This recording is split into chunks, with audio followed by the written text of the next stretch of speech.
Good morning and welcome into the very last day of 2024. I'm Jay Harper. It's 5 a.m. and I've got your top stories. We'll get you a complete weather forecast. It's going to get a little cooler, and we will get you the first traffic report of the morning. A team from the NTSB is joining South Korean investigators at the scene of one of the worst aviation disasters in history. ABC's Britt Clinette is in South Korea. The Jeju Airlines Boeing 737-800 coming from Bangkok cleared to land at South Korea's Muan Airport at 8:54 a.m. local time Sunday. At 8:57, the tower warns of birds in the area. 2 minutes later, at 8:59, the pilots call, "Mayday, mayday, mayday, bird strike, going around." At 9:02, the plane makes contact with the runway with no landing gear down. We now turn to politics back here in the U.S. President-elect Trump jumps back into the debate over House Speaker Mike Johnson's budget deals with Democrats. Here's ABC's Mary Alice Parks. President-elect Donald Trump throwing his support behind Speaker of the House Mike Johnson, saying Johnson has his complete and total endorsement in his fight to keep the gavel. Speaker Mike Johnson is a good, hardworking, religious man, Trump wrote on social media, urging fellow Republicans to get in line, writing, "Let's not blow this great opportunity which we've been given." Despite rain in the forecast, 1 million people are still expected to pack into Times Square for the 2025 New Year celebration. We've got ABC's Lionel Moyes with more. The NYPD expanding the area blocked off this year in wake of the ISIS-inspired machete attack at a police checkpoint 2 years ago. Drones, bomb-sniffing dogs, and officers in plain clothes will be deployed. The police commissioner is promising a massive presence following the recent attack at a Christmas market in Germany. Now let's turn to some money news. We've got a recap now of yesterday's closing news with Chuck Severson. Markets had a slide on the first day of another holiday-shortened week. The Dow lost 418 points, the S&P 500 dropped 64, and the Nasdaq was down 235 at the end of trading. Big Lots has reached a deal that will keep hundreds of its stores open. The discount chain said it will be sold to Gordon Brothers Retail Partners, a company which specializes in distressed companies. Big Lots filed for bankruptcy protection in September, saying inflation and high interest rates had cut back on consumer demand for its products. Consumers were choosy about where and how to spend their money in 2024 amid high housing costs and food prices. Higher-income Americans shopped at discount retailers like Walmart and Aldi. Diners opted for fast food or eating at home instead of sit-down restaurants. Consumer research company Coresight Research also says at least 22 restaurant chains, including Red Lobster and TGI Fridays, filed for bankruptcy. Let's go ahead and check out your pre-market numbers before the opening bell. The Dow futures up 112, S&P 500 up 20, and the Nasdaq futures up 87. That is the latest news. Traffic and weather are next. I'm Jay Harper, WTN News.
Well, on this last day of the year, we are looking mighty fine so far here early this morning. No accidents, no breakdowns, no slowdowns to speak of. We've got traffic every 10 minutes every morning on Super Talk 99.7 WTN.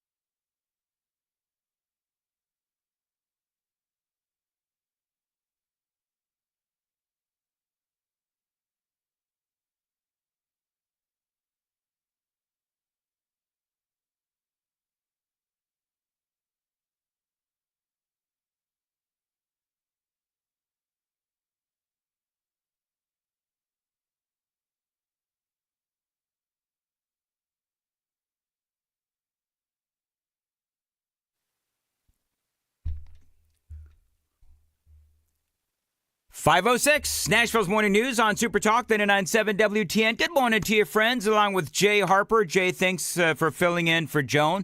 Thanks for filling in for me here in the last couple of weeks. Jeff Malinoff here as well, and we've got a lot of news to get to. Now, it looks like Speaker Mike Johnson, and I'm going to tell you that I'm a little shocked by a number of things related to this story. But Speaker Mike Johnson, current speaker, has the votes to become speaker after President-elect Donald Trump endorsed him ahead of a Friday vote when the new Congress convenes. Again, that's going to be on Friday. Now, I reached out to our own congressman, one of our own congressmen, Scott Desjardins, and he has confirmed that he is a yes vote, and he's going to be on with Chad coming up at 1:05 right here on Super Talk 99.7 WTN. I am going to reach out to Congressman Andy Ogles. He has been very cynical on Mike Johnson. As a matter of fact, the last time Andy and I spoke, the congressman and I spoke, he was a no. But then Donald Trump came out and he endorsed Mike Johnson. Very surprised. The American people need immediate relief from all of the destructive policies of the last administration. Donald Trump writing on Truth Social. This was on Monday morning, yesterday. Speaker Mike Johnson is a good, hardworking, religious man. He will do the right thing, and we will, he says, continue to win. Mike has my complete and total endorsement, mega.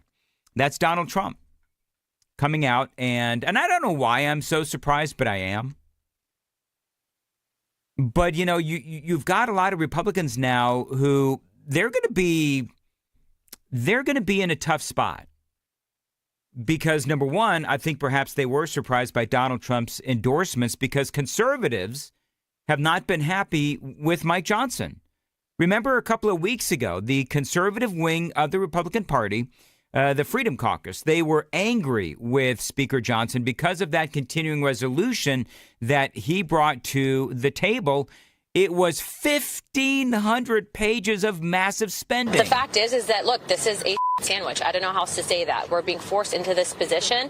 They could have done a standalone. They did this because they knew that it would put members in this position to support it. We're damned if we do. We're damned if we don't. Have any other of your colleagues said that they're not voting for Johnson? I've talked to a few, who don't seem like they're going to vote for him. You have to ask them. I'm not going to betray anybody's position.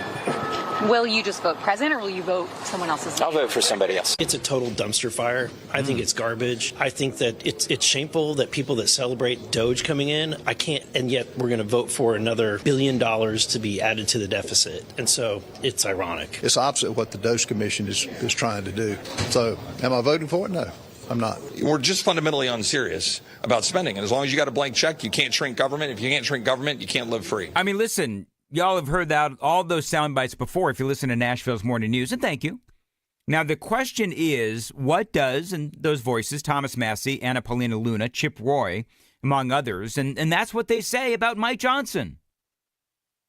Now that Trump has endorsed Johnson, it's anybody's guess as to what they're going to do. These Republicans, they ultimately got what they wanted, by the way, which was a bill that did not increase spending, the debt ceiling was not raised, and now they have to move forward and deal with all of this in early 2025. But for Donald Trump to endorse Mike Johnson, I was a little surprised by it. I don't know if you were, but he was on Fox News a little bit later on and said he was thrilled with Trump's endorsement. I'm really humbled and honored to have President Trump's endorsement for Speaker again. He and I work so well together, so closely together, and we have a lot of big things to do. He recognizes that what we need right now, I think my colleagues recognize this as well, is a proven fighter and a true MAGA conservative, but also someone who can work with every single member of our very diverse House GOP so that we can get President Trump's priorities over the line. That's what's ahead of us. I think this could be the most consequential presidency and Congress of the modern era because we have to fix everything, and it has to start on day one, so we can't waste any time. Well, and that's part of, I think, why Donald Trump is endorsing Johnson, because he doesn't want to have to go through a speaker fight. He wants to hit the ground running. That's what Donald Trump wants to do. And so I think that for him, I think, number one, he believes that he can control Mike Johnson. And number two, he wants to hit the ground running so that his time, Trump's time, is not wasted by, weeks of a speaker battle that he doesn't feel needs to happen.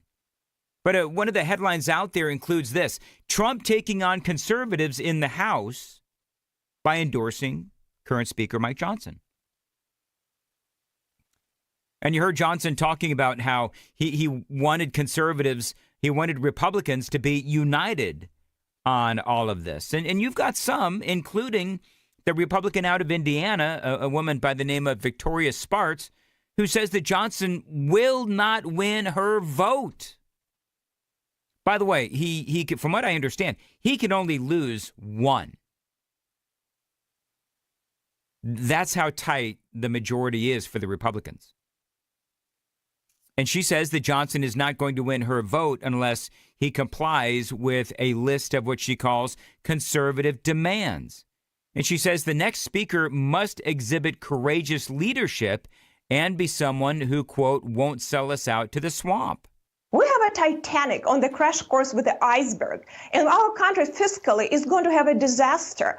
And this is a fault of Congress. This is our constitutional duty. If he's not willing to do it, then he's not worth to be a speaker. Any American can be a speaker, and right. I'm willing to hear other people too. But if Speaker Johnson, I said it again, if he wants to be a speaker, he needs to commit publicly how he's going to be fulfilling his constitutional duties. I'm not asking him to go beyond what he has to do by Constitution and what structures we need to put in place to get out of this mess. Yeah, and listen, we are in a mess. That's no doubt about it. That's why, when Johnson said that this could be the most consequential session of Congress, this could be the most consequential presidency that we've seen in modern times. Well, the reason that is because we're just getting done with the Biden-Harris administration, which has also been very consequential, but in a bad way. With all of the spending, the illegal immigration, the inflation, the economy, all of that stuff. And so Trump needs to come in with his big old broom and he needs to clean this stuff up. And he needs a Congress that is going to be working with him. The Associated Press. Before lawmakers can be sworn in on Friday, they must vote to elect a speaker to preside over the chamber. On that day, Republicans will have a 219 to 215 majority, meaning Johnson can only afford to lose one party member's support before it tanks his bid altogether. So this is going to be close. You got Thomas Massey, who he was part of that montage I played a little bit ago. He is a no, or at least was a no. Andy Harris, House Freedom Caucus Chairman Andy Harris, he has asked for specific commitments from Johnson before being able to back him. I interviewed Andy Ogles a while back from here in Tennessee. He was a no. Indiana Congresswoman Victoria Spartz, I just played her audio. She is also a no, at least for now. And some others have been non-committal. So the possibility of Mike Johnson actually becoming Speaker, I think it's tenuous. But then once Donald Trump comes around and he says, you know what, Mike Johnson has my full support, maybe that'll change people's minds. And I've got a little bit more on that straight ahead. It is 5:15. Time to check the roads on Super Talk 89.7 WTN. Yeah, Dan, this morning things are looking nice and clear here on this last day of the year. No accidents, breakdowns, or, slowdowns to report here thus far this morning. We have your traffic every 10 minutes every morning on Super Talk 99.7 WTN. Thank you, Jay. And Jay, just a programming note. Yes, sir. Low today in the 40s, a high of 58, cloudy and windy.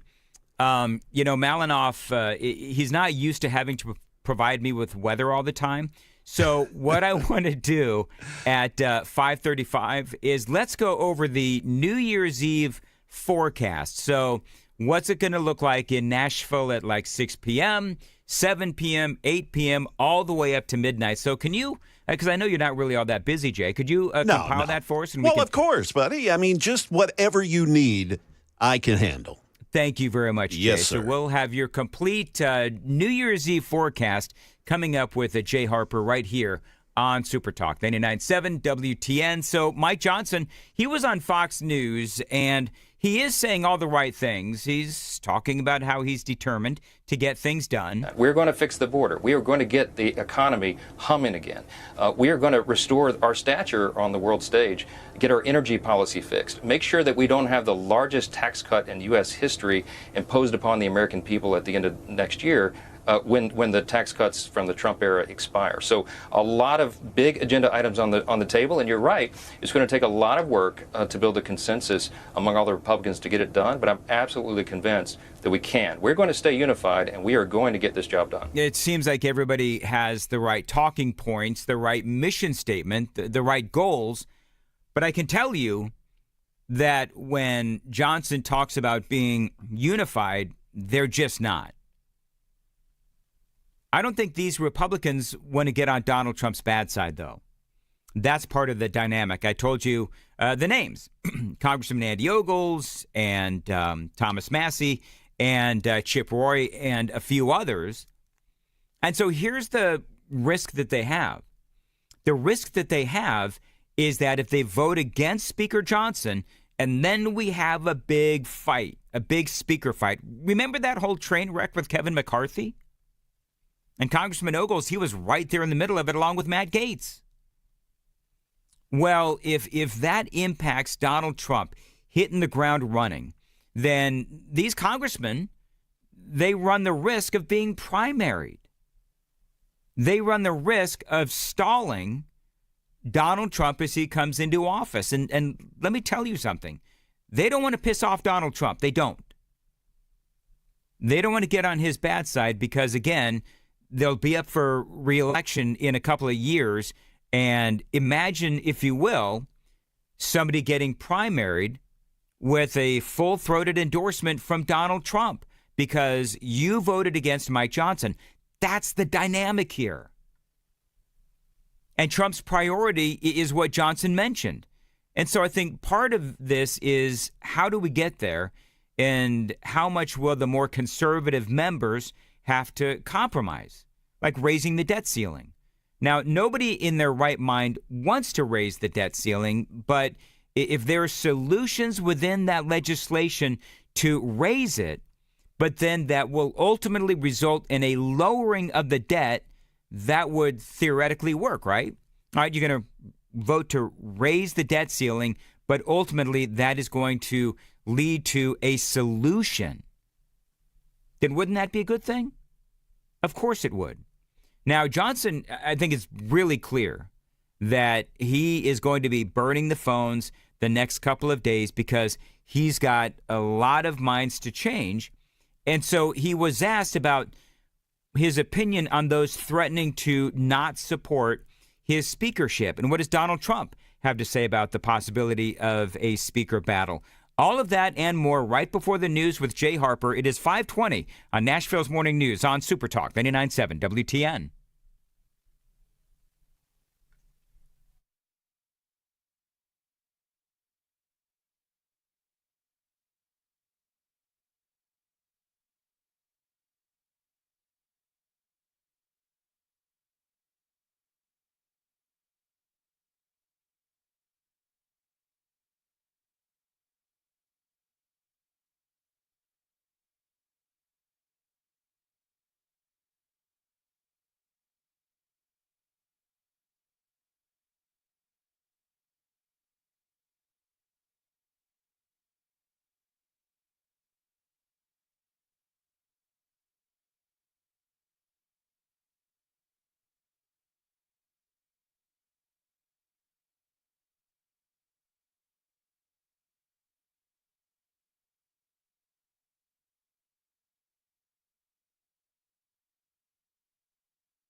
Coming up at the bottom of the hour, we will tell you about a new law for bartenders that will be going into effect here in Tennessee. And also a National Day of Mourning's been declared for the, after the passing of our 39th president. Again, we'll have those stories at 5:30 on Super Talk 99.7 WTN. Think of Jay, 525 on Nashville's Morning News on Super Talk 99.7 WTN. So we are indeed in the midst of a possible speaker fight. We'll have to see what happens, but it's going to be fascinating. I've reached out to Congressman Andy Ogles, as you know, if you listen to my show here on Nashville's Morning News. You know that he was a no when I asked him whether or not he was going to support Mike Johnson, but I think that circumstances have now changed. But Johnson was on Fox News, and he was asked about those threatening to not support his speakership. I spoke with Victoria for about 45 minutes, about an hour and a half ago.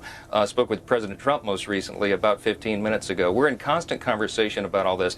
I think that those members and all of them want to be a part of these solutions. They made big promises to their constituents in this campaign cycle, and we've got to deliver upon them now. It's the media and the left that wants to divide us and distract us. We can't fall into that trap. We've got to stay united, and if we do, we can bring about this America First agenda quickly.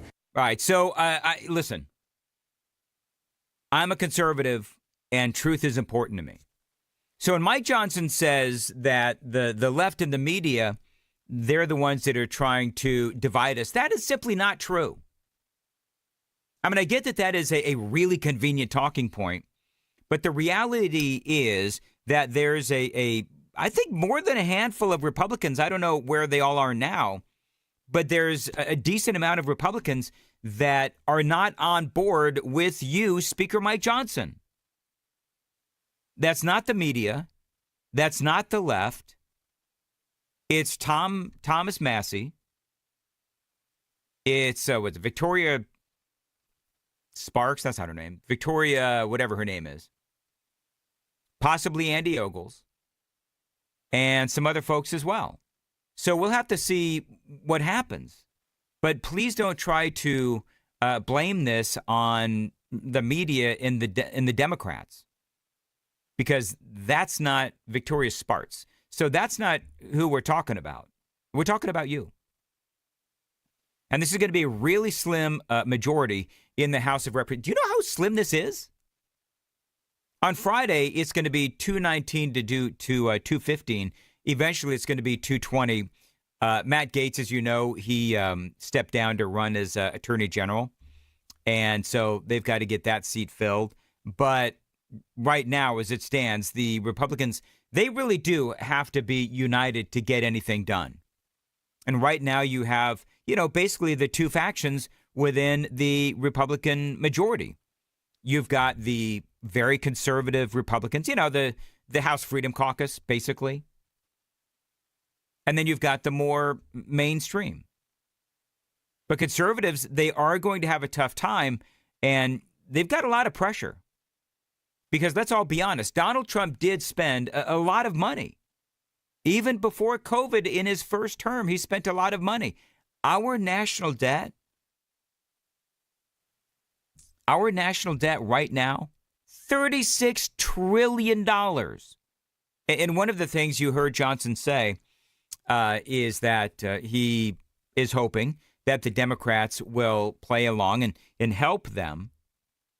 And I will tell you this, that no, Speaker Johnson, the Democrats are not going to play along because they don't want to give Donald Trump, and they don't want to give you, and they don't want to give the Republicans in the Senate any possible victory.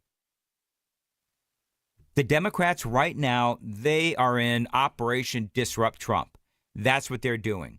And they're going to come after Trump utilizing lawfare.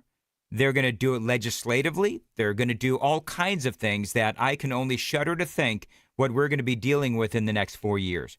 So if you're banking on the Democrats, that ain't going to happen. The super text line is open, 615-737-9986, 615-737-WWTN. Got a lot more straight ahead. It is Super Talk 99.7 WTN.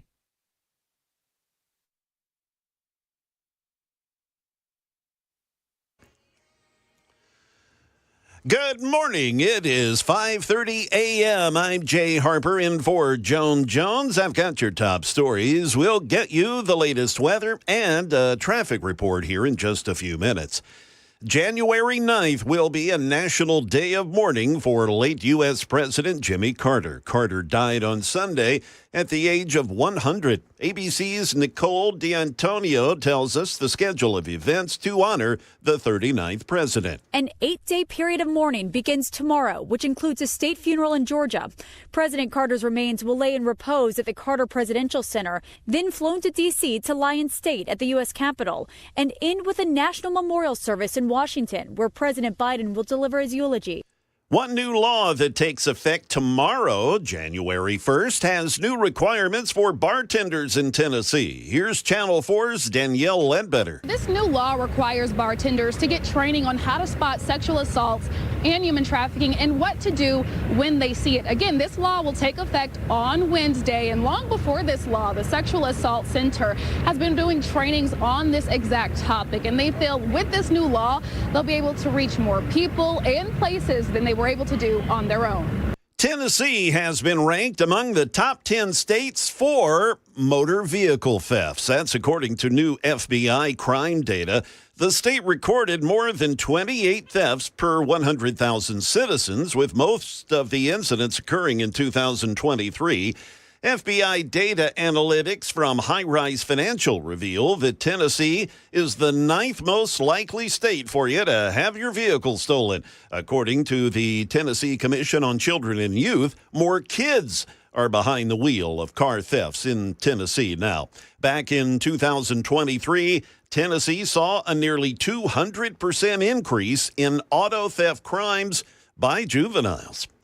That is the latest news. Traffic and weather are next. I'm Jay Harper, WTN News.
So far, so good on Nashville area roadways. No accidents or breakdowns. Seeing a little bit of stop-and-go traffic on 65 southbound up near Goodlettsville. But aside from that, things looking mighty fine this morning. We've got traffic every 10 minutes every morning on Super Talk 99.7 WTN.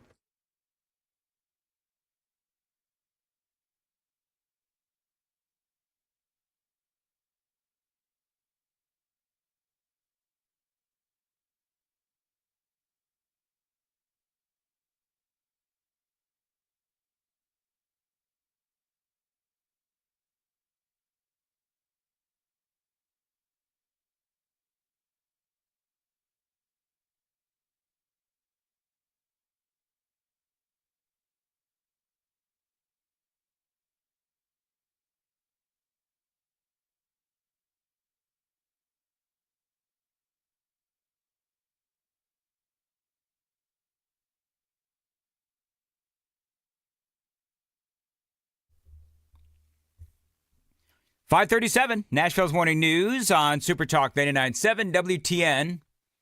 Dan Mandis here along with Jay Harper and Jeff Malinoff. And, well, it is that time of year. It's the last day of 2024 and good riddance. Now, I'm a little, I don't know, in a lot of ways 2024 sucked. But in other ways, 2024 was, great because we had a super terrific, happy election. So I don't know whether to hate 2024 or love 2024 because good things happened and bad things happened. But of course, it is New Year's Eve, and everyone knows that there's no city in America that puts a party on like Nashville, Tennessee. So first of all, I want to talk about the weather, and then I want to talk about what Nashville's got going on tonight, because Nashville typically has a lot of concerts and that kind of a thing. So, Jay, what is the weather supposed to be like this evening? Yeah, Dan, one of the first things people will notice as they go out the door this morning is how darn windy it is. We're looking at wind gusts up to about 20 miles an hour. But as far as the temperature is concerned, look for it to start going down throughout the day. Okay. But as the sun goes down, we're looking at, temperatures at about 47 degrees. But by the time midnight rolls around here, Dan, at least it's going to be dry. The wind will start to die down, and we'll be at around 40 degrees for Nashville's Big Bash tonight. All right, so now what is the Big Bash? Because I think Keith Urban is hosting it. I'm assuming he's going to play, too. Yeah, Keith Urban, you're correct, Dan. It all takes place. It's an annual event over at Bicentennial Capitol Mall State Park. Man, You've got some superstars in addition to Keith Urban. Country stars Kane Brown, Jelly Roll, Eric Church, Miranda Lambert, Luke Bryan, Luke Combs, and a whole host of other country stars. And, of course, a friend of WTN, John Rich, is going to be performing with his group Big and Rich, so it ought to be quite rich this evening. And it sounds big. Oh, big time. Big time. And that's why it's the Big Bash. TM. You guys, gonna go down and do that? God, no. No. Broadway on any holiday is the worst time to go. 4th of July is probably the worst, but this is a close second. Oh, yeah. See, I make a habit of just avoiding those things at all cost. Yeah. I don't like doing that stuff. And for me, it's like I actually go by it's midnight somewhere, and I'm usually in bed by like 8 o'clock. You know what I mean? Well, I'm a lot of fun. Well, you have been up for like 12 hours already. I think, sleeping at 8 o'clock is late for you. Yeah, usually, because I did Red Eye Radio, and if people are just joining us. So, yeah, it's going to be, for me, I'm going to try to go to bed like right at 9 when I get off here, and go to bed at 9, and then sleep for a few hours, and then try to be at least semi-useful throughout the day instead of walking around like a zombie like I usually do. I had the weirdest thing happen overnight. So, not to give too much information about my house, but my studio, and I'm from home today. My studio is in the basement. My basement is connected to my garage. I am in the middle of a monologue.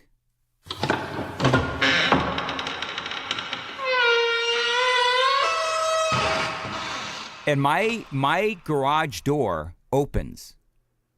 This is the door that leads to the garage, so like the basement, the basement door.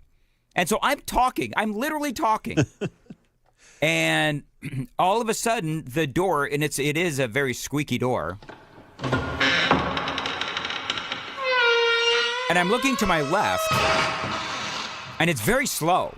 And it's just slowly opening, and I'm like, what the hell? Because my dog, Bandit, is sitting, by the way, great guard dog. He didn't even wake up. So Bandit is at my feet, and I'm just looking to my left, and I'm trying to do a monologue, and the door is like opening up. And it's creaking. And I have no idea what the heck's going on. It must, Jay, you were talking about the wind. Yeah, maybe wind, the pressure or something in your home garage due to the wind outside, maybe contributing to that. It's supposed to be 27 miles per hour today of wind. Is that what it's supposed to be, 27, Jay? Jay? Gus up in the 20s, yeah. All right, very good. You know what's interesting? You were talking about, you said, Jay, that Nashville is the #1 city in America for car thefts? No. Tennessee, the state, has ranked among the top 10 states for motor vehicle thefts. We come in at number 9. Where do you think we would be if we got rid of Memphis? Well, you know who 200. What the biggest city for thefts in Tennessee is Chattanooga. Chattanooga? Really?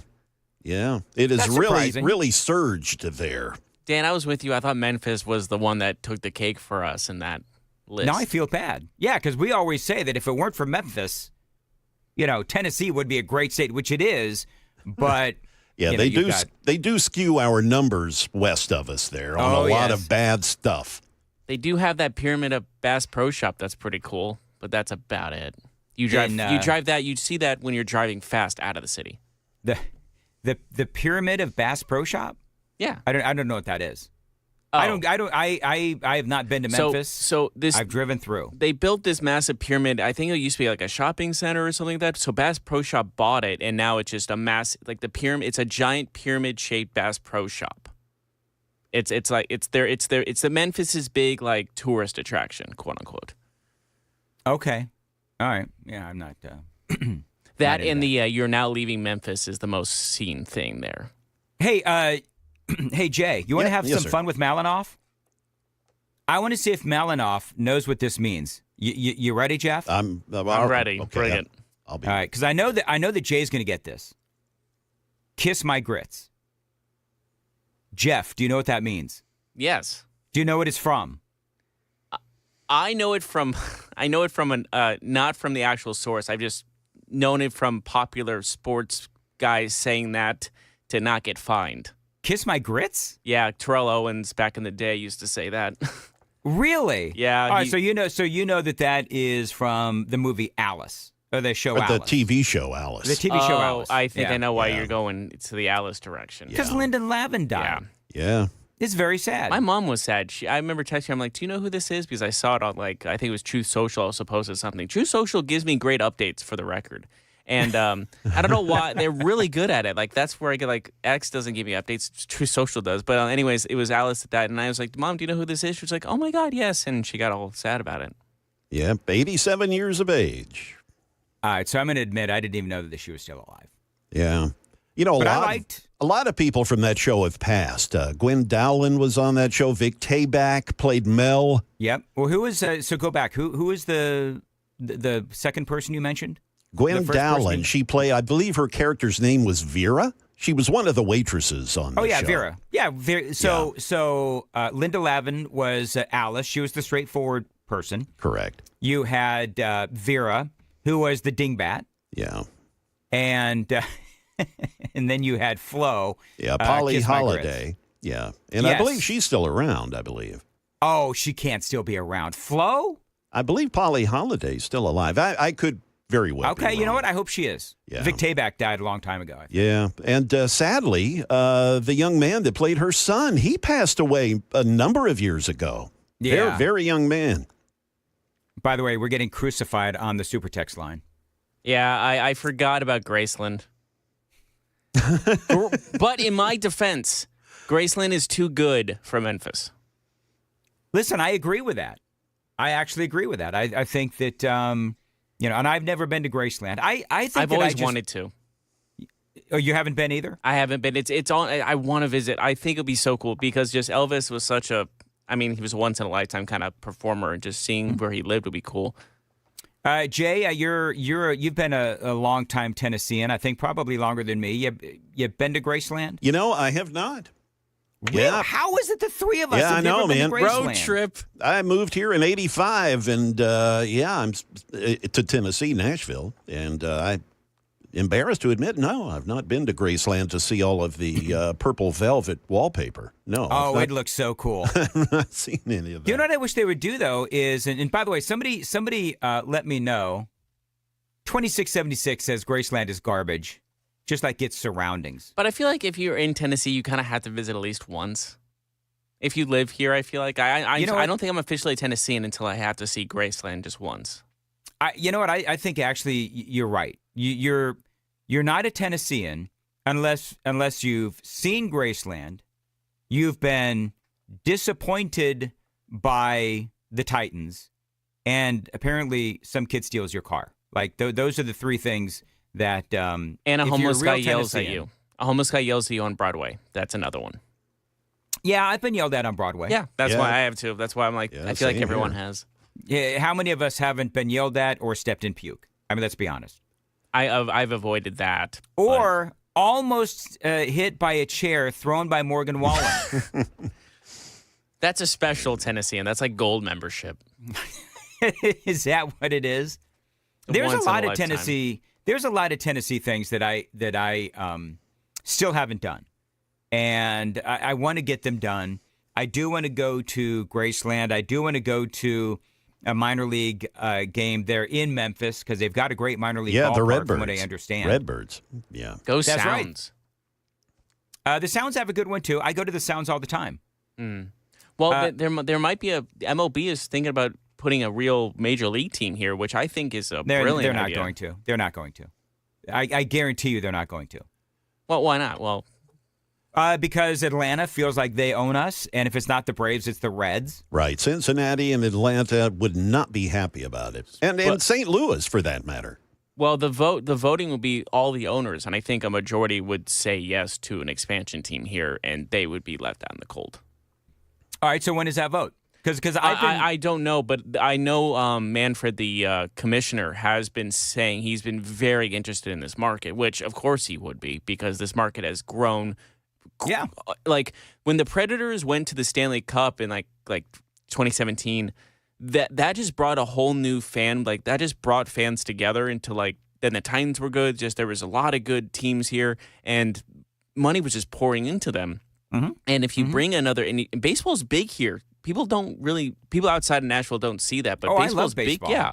Baseball is huge here. Like when the Braves won, people were celebrating all over the place here in Nashville. So if they brought a team here, that would bring so much revenue.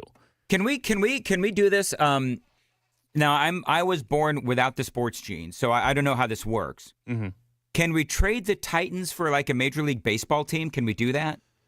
Separate leagues, I don't think that would work. However, is that not how it works? We could get a team from the MLB to move out here, but we need them to be in financial straits. Like Tampa Bay was an ideal team to move out to here because but they're building a new stadium down there, so they're there for a while. 65-64, Memphis is a cesspool. Correct. Real Tennesseans don't go to Broadway, 46-32. This is also true. Yeah, that's true. You go there when your family's like out-of-towners are here, and you're like, all right, let's go for one night. Come on. One person says we're talking about things you need to do if you're a Tennessean. You need to listen to Nashville's Morning News. But other than that, Fall Creek Falls, that was one of the first dates that Amy and I ever went on. Yeah, we went to nice. Falls Very Creek nice. Falls. I have indeed been to the Jack Daniels. What is that? A brewery? Is that what you call Distillery. it? Distillery. That's a good one too. Mm-hmm. Yeah. Listen, there is never nothing to do here in Nashville, and that's why, to be honest with you, I always feel like I don't have to go out and do anything because there's so much stuff here and it's always going to be here. So, for me, I like to do the concerts and that kind of a thing. Tim's Ford Lake is a thing that I love doing. But I think the only thing, it took me a long time before I even went to Dollywood. And then when I finally went to Dollywood, and Jay, I don't know, have you been to Dollywood? I have never been to Dollywood, no. Malinoff? I have not. What is wrong with you? Do you guys ever do anything? Well, we're working. Oh, you're working. Is that what it is? Yes. Mm-hmm. Maybe we should plan a boys' trip, and we'll go all the way west to Graceland, and then all the way east all the way to Dollywood. Yeah.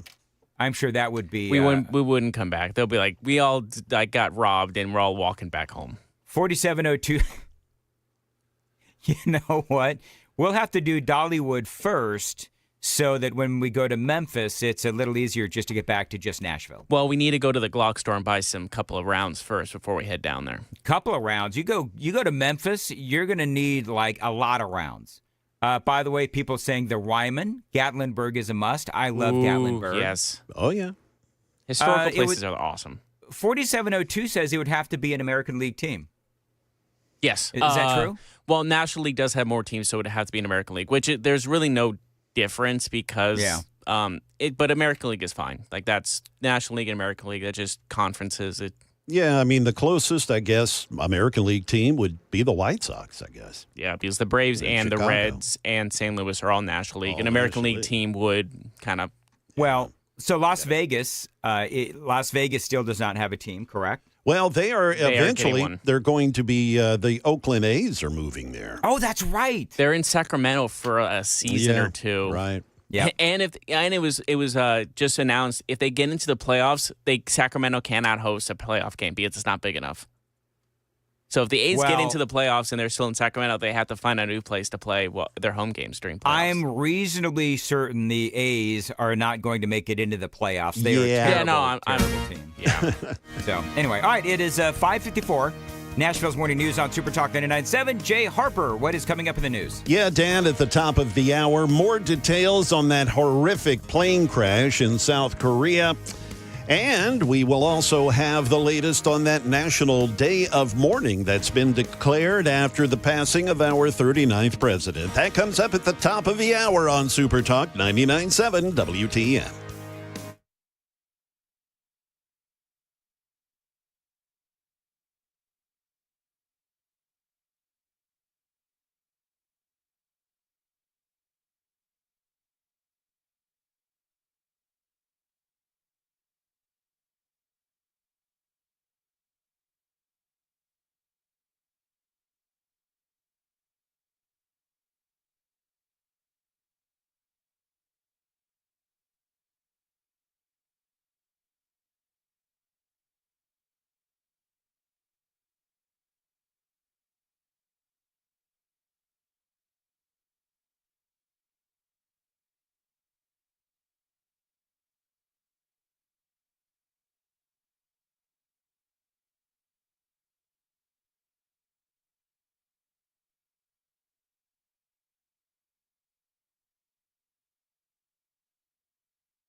Nashville's Morning News on Super Talk 99.7 WTN. Hey, by the way, congratulations to Murphy Show. Apparently, he won Radio Personality of the Year for the official Community Choice Awards. 2024 Best of Music City Community Choice Awards. Matt Murphy was number one. So congratulations to Murphy Show. I wonder why they like Matt Murphy. Is it because he's people in Nashville? Is it because he's kind of liberal? Is that what it is? No, Matt. I'm just kidding. I think it's because they like long hairs in Nashville, and that's what Matt Murphy is. Yeah. Has he? By the way, congratulations, Matt, and he sounds great doing the afternoon show. The official start to the Murphy Show is it January? I think it's January 2nd. I think that's when he officially takes over the show. Although, obviously, as everyone knows, he's been doing it for quite some time. But he sounds great doing Afternoon Drive. Congratulations to Matt on being the winner for the 2024 Best of Music City Community Choice Awards, where he is Radio Personality of the Year. So good on you, Matt Murphy. All right, coming up.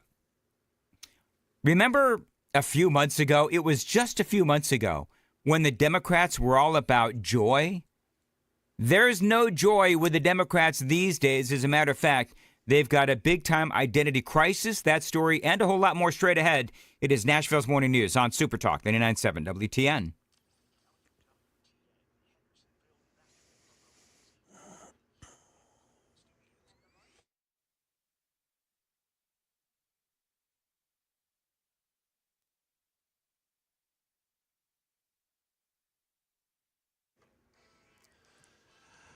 Good morning. It is 6 o'clock, and I'm Jay Harper with your top stories. Joan Jones, she will return on Thursday. I'm just kind of a placeholder here, so fear not. We'll have the latest traffic and weather report coming up here in just a bit. Well, one new law that will be taking effect tomorrow has new requirements for bartenders here in Tennessee. We've got Channel 4's Danielle Ledbetter with more. This new law requires bartenders to get training on how to spot sexual assaults and human trafficking and what to do when they see it. Again, this law will take effect on Wednesday, and long before this law, the Sexual Assault Center has been doing trainings on this exact topic, and they feel with this new law, they'll be able to reach more people and places than they were able to do on their own. As we were discussing with Dan a little earlier this morning, Tennessee has been ranked among the top 10 states for motor vehicle thefts. That's according to new FBI data. The state recorded more than 28 thefts per 100,000 citizens, with most incidents occurring last year. FBI data from High Rise Financial revealed that Tennessee, the ninth most likely state for you to have your car stolen. That's real reassuring. According to the Tennessee Commission on Children and Youth, more kids are now behind the wheel in car thefts here in Tennessee. Last year, Tennessee saw a nearly 200% increase in auto theft crimes by juveniles. Well, January 9th will be a national day of mourning for late U.S. President Jimmy Carter. Carter died on Sunday at the age of 100. ABC's Nicole D'Antonio tells us the schedule of events to honor the 39th president. An 8-day period of mourning begins tomorrow, which includes a state funeral in Georgia. President Carter's remains will lay in repose at the Carter Presidential Center, then flown to D.C. to lie in state at the U.S. Capitol, and end with a national memorial service in Washington, where President Biden will deliver his eulogy. American experts have now arrived in South Korea and are helping with the investigation into the plane crash that killed 179 people. Only 2 people survived. Speaking this morning, Jeju Air CEO Kim E-bai apologized to the families of the victims. Kim addressed those folks in Korean, of course, and translated the announcement to those families from the CEO. Funeral procedures have begun since earlier today. We are providing whatever we can to help families with funeral procedures. We're also in the process of providing a support fund to help families and their livelihoods. Again, that from the airline CEO. Well, that is the latest news. We'll get to some traffic and weather here in a bit. I'm Jay Harper, WTN News.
Still smooth sailing for the most part on Nashville area roadways. No accidents or breakdowns to report. Seeing a little bit of congestion on 21st Avenue near Vanderbilt. But really, aside from that, things looking mighty fine on this last morning of the year. We've got traffic every 10 minutes every morning on Super Talk 99.7 WTN.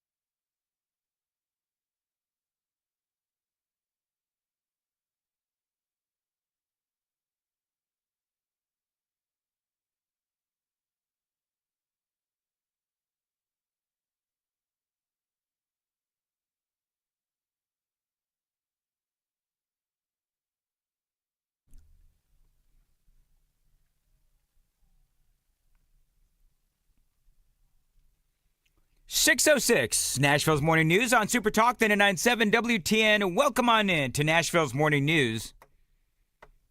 December 31st, it is New Year's Eve morning. Hope you're doing well. Dan Mandis here along with Jay Harper, Jeff Malinoff as well. So many great stories to talk about in 2024 as we put it behind us. But no doubt one of the favorites of mine and perhaps yours as well. The one thing that I will not forgive them for is their try to steal the joy from this country. The joy felt by Americans backing the Harris-Walz ticket. We are joyful warriors. Was all of the joy that the Democrats were trying to talk about that we would get if Kamala Harris would just win the presidential campaign. It looks like a joyous rally. It looks like a joyous occasion. A real zeal and joy in the campaign. The joy. And the funny thing is, they're talking about the joy in the campaign. Looking back, we now know that this campaign was a complete and utter train wreck that was actually devoid of any joy. All with a sense of joy. Joy. Joy. Joy. Joy. Joy. Joy. Joy. Joy. Joy. Joy. Joy. Imagine that.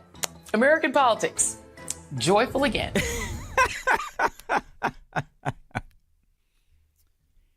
So just so many things to say about that. Now, as that's playing, and that's what the Democrats and the media were saying about Kamala Harris's campaign, we now know that there was no joy in Kamalaville. As a matter of fact, stories have come out where the campaign wasn't actually listening to the people who were working on the campaign.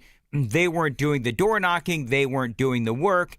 They simply did not know how to run a campaign. And people were really angry, you know, the ones that were working in the campaign, and they were saying, you're doing this wrong. But nobody listened. And they ended up raising $1 billion. They ended up $20 million in the hole, and they lost the election. And so when you listen back to that audio and you play it with today's perspective, it's no wonder they've got an identity crisis. Now, Speaker Mike Johnson, he said something interesting yesterday on Fox News, and he was talking about the Democrats. I think we are going to attract some of those. I think some of them may even be wondering whether or not they should switch parties right now. So this is a great time for the Republican Party, not a great time to be a Democrat. They're in total disarray. They have no leader, and they have no vision going forward. So this is a real moment for us, and we're going to deliver. They also have no joy. And so Johnson was talking about, would the Democrats cross party lines to help the Republicans pass legislation in the House of Representatives? Now, I'm here to tell you that Johnson is dreaming. That's not going to happen. But what will happen, what is happening, is there are Democrats that are actually now becoming Republicans because there's no joy on that side of the aisle. All the joy is in our side of the aisle. And now we have a second Florida Democrat who has switched to the Republican Party.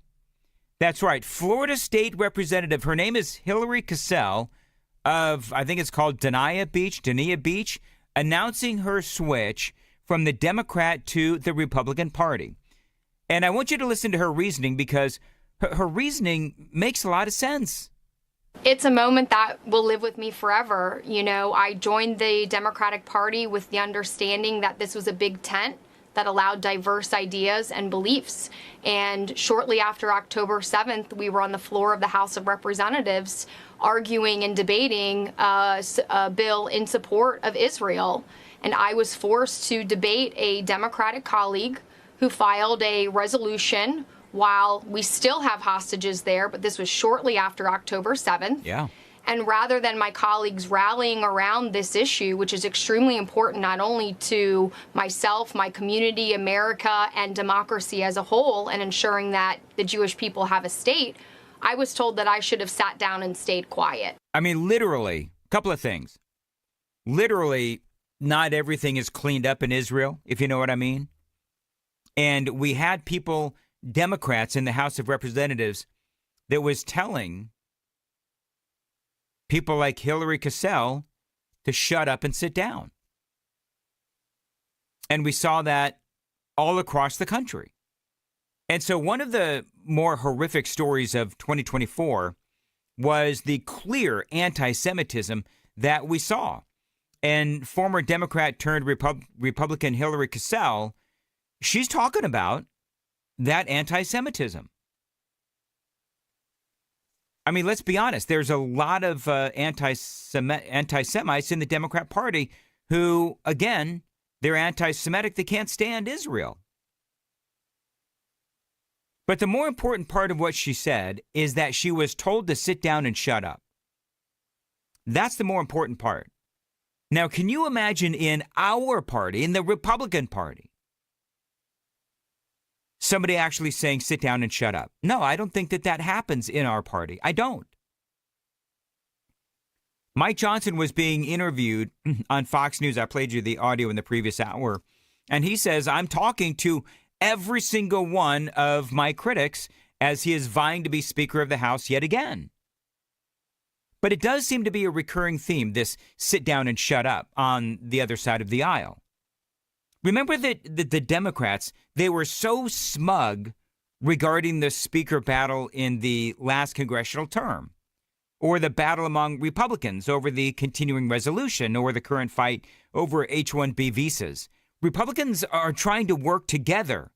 Republicans are trying to find solutions. Republicans are trying to be united, not tell each other to sit down and shut up.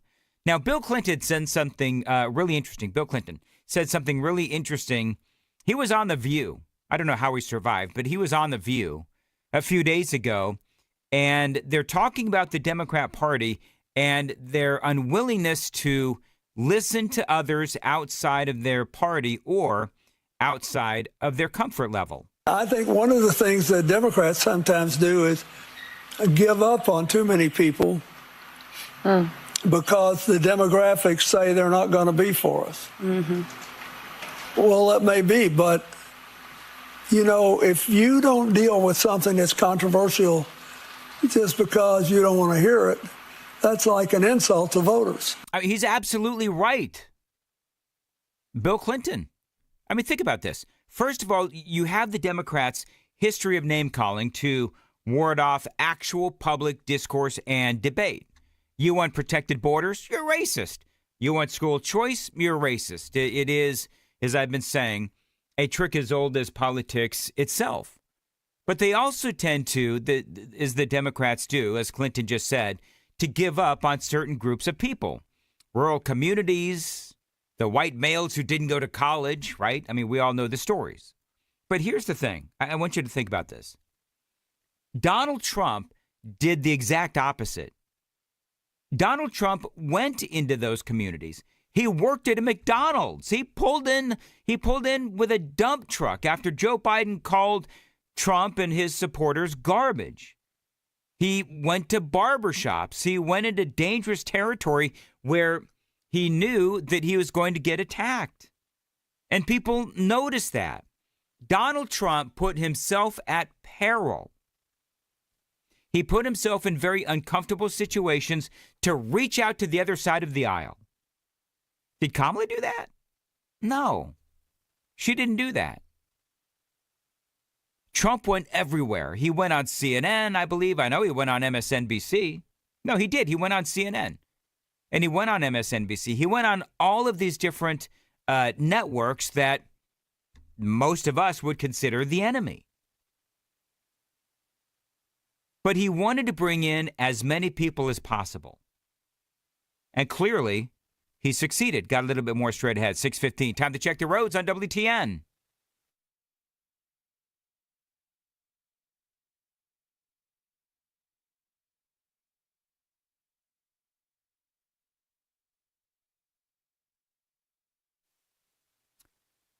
.616 Nashville's Morning News on Super Talk 99.7 WTN. Breezy and, definitely windy. And you said, is it 60 degrees?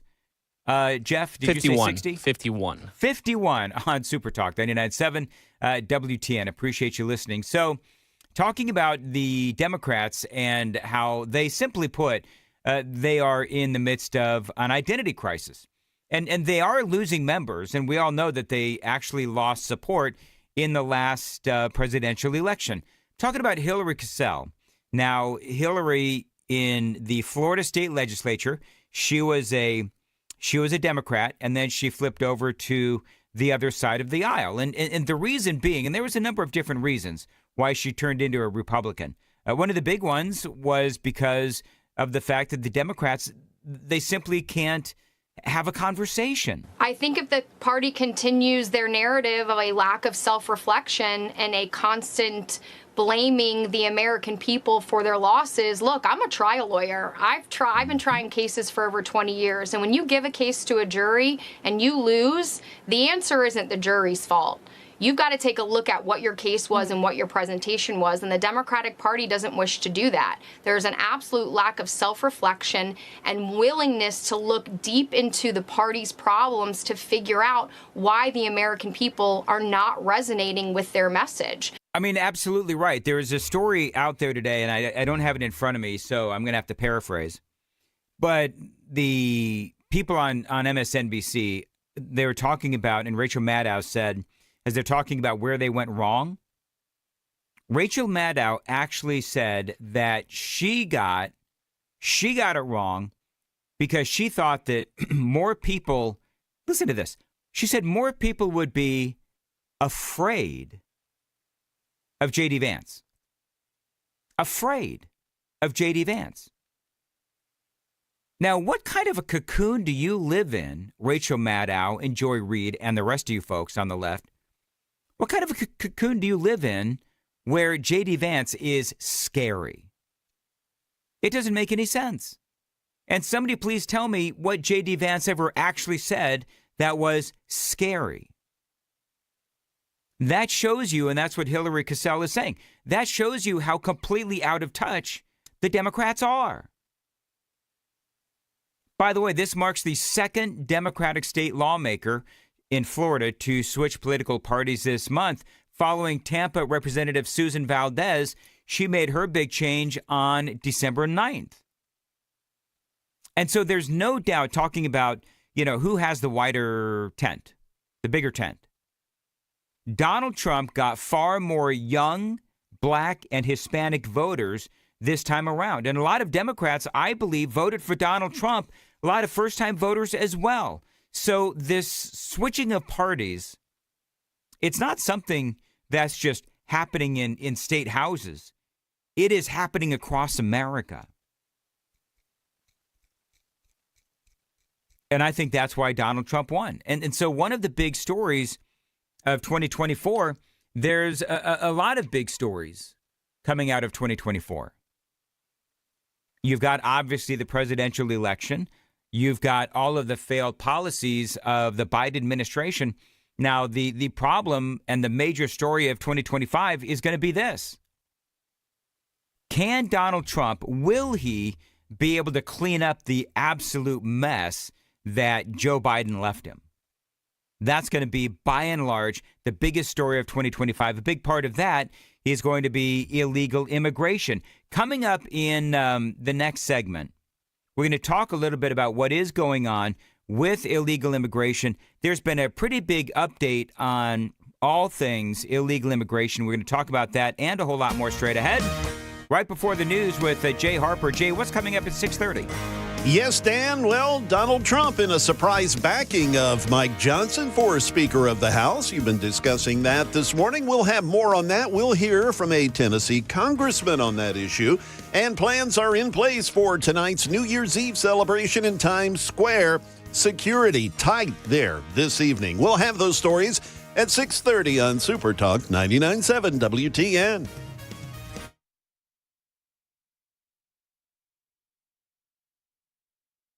The guaranteed offer is the easiest way to sell your home. It's really simple. We bring you an all-cash offer. You close in as little as 21 days. No home inspections, no lockboxes, no open houses. Go to markspain.com to get a guaranteed offer and start packing.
It's Nashville's Morning News on Super Talk 99.7 WTN. Good morning to you, friends. Dan Mandis here. All these Democrat governors and mayors saying they simply will not comply with the orders to deport criminal illegal aliens. We're not going to cooperate. We're not going to ask our police force to serve as ICE agents. I'm going to do everything that I can to protect our undocumented immigrants. They're residents of our state. I will fight you every step of the way. If it's contrary to our values, we will fight to the death. Would the Massachusetts State Police assist in mass deportations? No, absolutely not. We are not cooperating with those efforts that actually threaten the safety of everyone by causing widespread fear. You know what's crazy is you hear them talking about how they won't comply with Donald Trump's orders for mass deportation. And they're saying, well, we want to maintain everybody's safety. Really? By protecting people that are rapists and murderers and criminals. It doesn't make a lot of sense. California officials, along with dozens of others across the country, have now received letters this week from Stephen Miller's nonprofit America First Legal, warning them of the consequences for interfering with or impeding illegal immigration enforcement. Miller, of course, has been named President-elect Donald Trump's deputy chief of staff for policy. In a written statement, the nonprofit said it had sent 249 letters to elected officials in states and cities with sanctuary policies. And basically what he's telling them is that their sanctuary city policies, when Donald Trump gets in, that if they are breaking federal law by not complying with ICE or Trump's administration, they're actually breaking the law. They say, we are sending this letter to put you on notice that you are breaking the law. The letter reads in part, as Attorney General on December 4th of 2024, this is to California's Attorney General, you stated that the state of California will not enforce federal immigration laws, encouraging defiance by all California jurisdictions. This rhetoric illustrates the state's intent to blatantly violate federal law. He says such lawlessness subjects you and your subordinates to significant risk of criminal and civil liability. Can you imagine running around and arresting mayors and arresting governors? Now, I don't really think that they're going to be arrested, but let me tell you something. Tom Homan, I mean, he sounds like, he means it when he says. Shame on any elected representative, councilperson, any mayor, any governor who don't want to remove public safety threats from your community and they're here illegally. That is your number one responsibility, is protect your communities. So if you're not going to do it, President Trump and ICE will. So you've got Stephen Miller, and what a lot of people are saying is a shot across the bow, a warning shot, if you will, where he says that if you interfere with our mass deportation, then you put yourself at legal peril. It is 6:30 on Nashville's Morning News on Super Talk 99.7 WTN.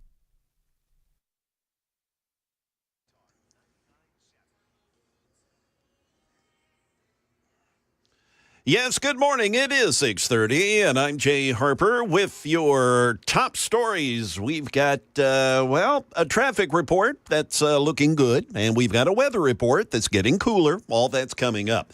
President-elect Trump urging Republicans to retain Mike Johnson as Speaker of the U.S. House. But Tennessee Congressman Tim Burchett tells WTN's Matt Murphy show he's just going to wait until Friday to decide. Again, I think it's down to one or two votes probably. I know Thomas Massey out of Kentucky will be a no vote.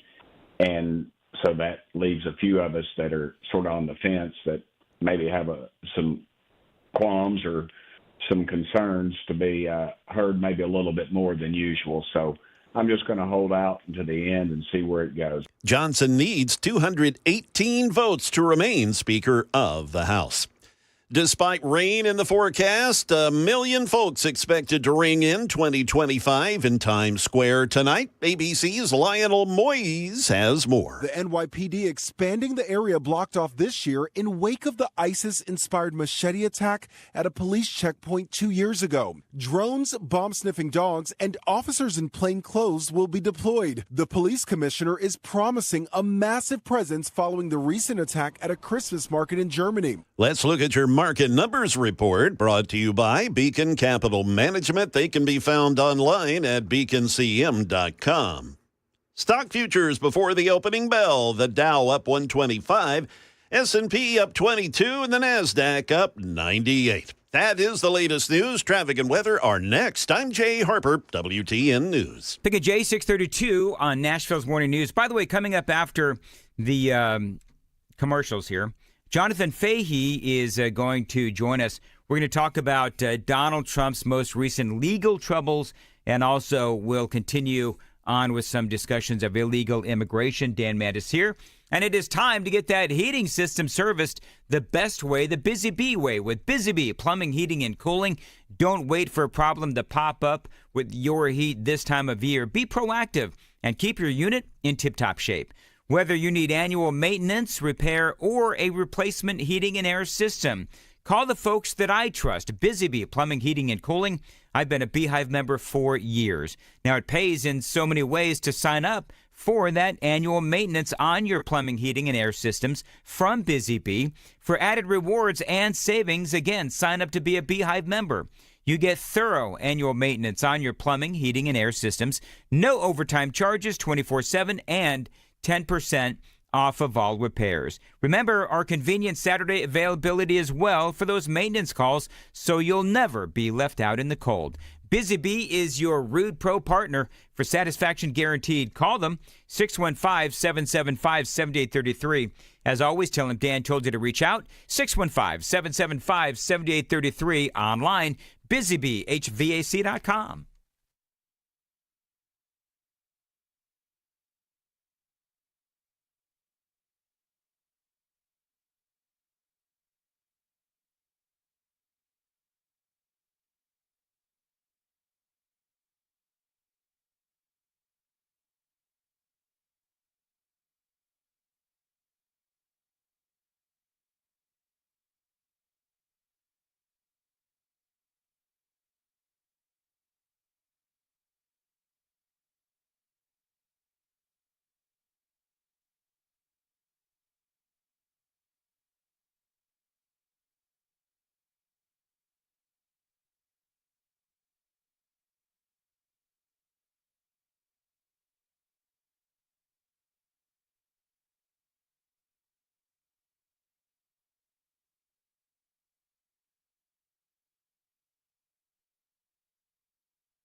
Well, traffic on our interstates here this morning has been a breeze. We've had no accidents or breakdowns or major delays here this morning. Some of your major roadways, though, Gallatin Pike at Trinity Lane, Gallatin Pike at Old Hickory Boulevard. We're seeing some delays at some of these major intersections, but again, our interstates looking nice this morning. We've got traffic every 10 minutes every morning on Super Talk 99.7 WTN.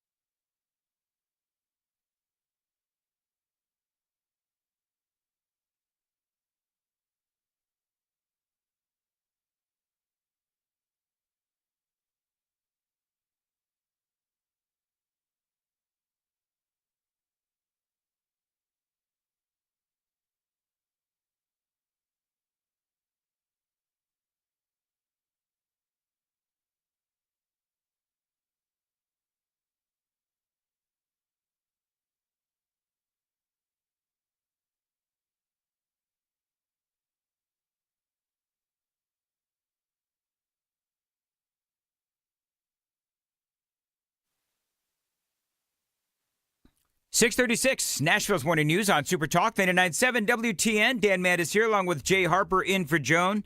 Jeff Malinoff producing this morning. Jonathan Fahey is on the Newsmaker Hotline, former director of the U.S. Immigration and Customs Enforcement. And our guest, Jonathan, always great to have you on. I thought it was interesting, and I was telling folks about this letter that Stephen Miller's nonprofit, America First Legal, sending out to local authorities in places like California, San Francisco specifically, Los Angeles, all of these typical sanctuary cities and states, and he's warning them that they are putting themselves at significant legal risk if they interfere with Donald Trump's mass deportation. So it seems like a lot of people are calling this a shot across the bow. He sent it to L.A. Mayor Karen Bass, L.A. Police Department Chief Jim McDonnell, San Diego County Supervisor Nora Vargas, and many others, including the California Attorney General. I think that Stephen Miller, there's no doubt, everyone knows he is very much of a hawk when it comes to immigration. But would you agree that this was sort of like a shot across the bow, a warning shot, saying if you interfere with these things, then you put yourself at legal peril? Yeah, I exactly agree. And Stephen Miller is so onto this issue, and I think learned a lot of lessons from the last Trump administration. And what's interesting is these jurisdictions, and they've been doing it the entire time during the Biden administration, and we're doing it during the Trump administration. Some of them are arguably in violation of the federal laws that he talked about, particularly this federal harboring statute, which makes it illegal to shield, to hide, to harbor somebody who's illegal alien from detection from ICE. So these sanctuary cities are in jeopardy if they continue doing what they're doing. And, my guess is once this administration gets up and running, they're going to open up grand jury investigations into some of these localities. And what they're going to be doing is investigating what they're doing to shield people from ICE detection, getting, rosters from their jails, having people testify, and things that these jurisdictions do not want. And I think the problem that they're going to run into is when they're trying to say, well, we're not doing this, we're actually not harboring illegal aliens, is everything they say publicly says a different story. The whole purpose of these policies is to keep illegal aliens, and they always say people in our community, from being deported, or however they characterize it. So, yeah, I think it's a shot across the bow. And I do think one quick point, you're already going to see some of these jurisdictions are going to shift gears, and they're going to lie and act like they're not. But you've already heard Governor Pritzker say something to the effect of course we want criminals deported. It's just we don't want, the other illegal aliens deported, which the whole point, as you know, and most of your listeners know, all these sanctuary cities have been doing has been harboring illegal aliens that were also convicted of crimes or arrested for crimes in their communities, because that's the only fault line in this whole thing has been they're preventing ICE from deporting people that are already in local jails, but they always characterize it as something else. Like they're not going to come up in our elementary schools and do raids, and total nonsense.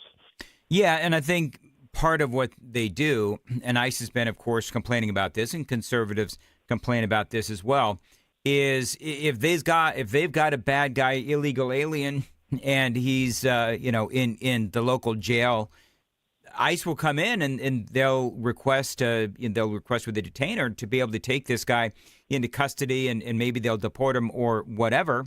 And what these local jurisdictions do is they refuse the detainer, and there are times when they just let them out, and they're back out on the streets. And then innocent people get raped, murdered, robbed, whatever it is. And so they literally are putting, they keep saying, well, we're trying to keep our community safe. And my response to that would be, really? By harboring fugitives, I should say harboring, criminals, and then allowing them to go back out onto the streets and not letting ICE take care of business, that's not keeping people safe.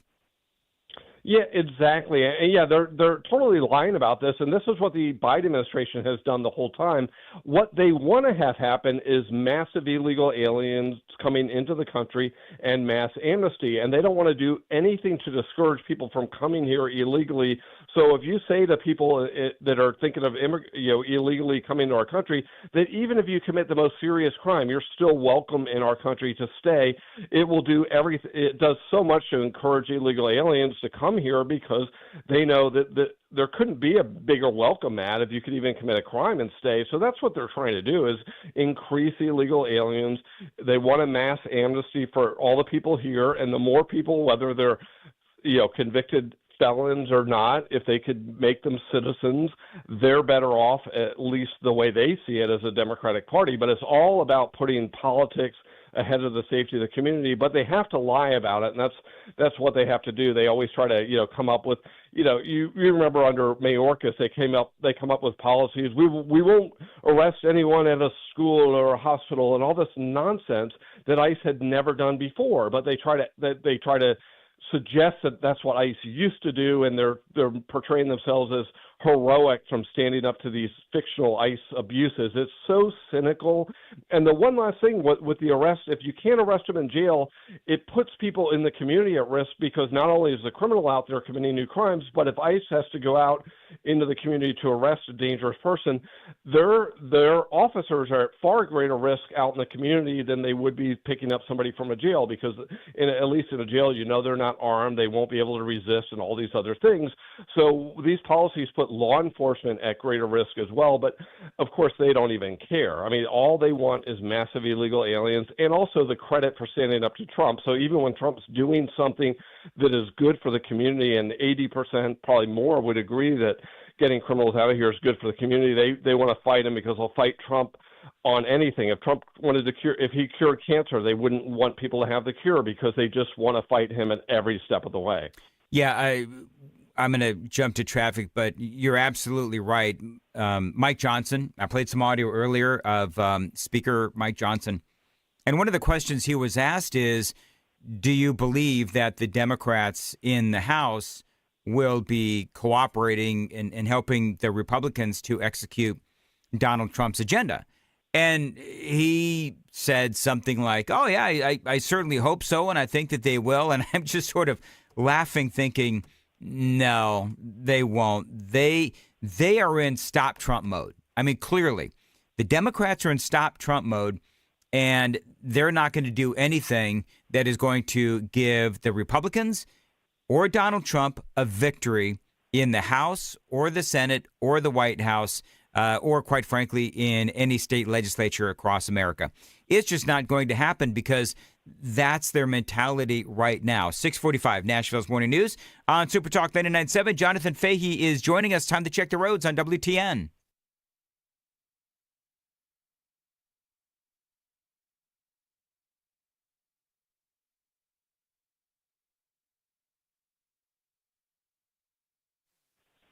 Thank you, Christy. As far as the weather for today, heavy winds during the day, mid-40s all day.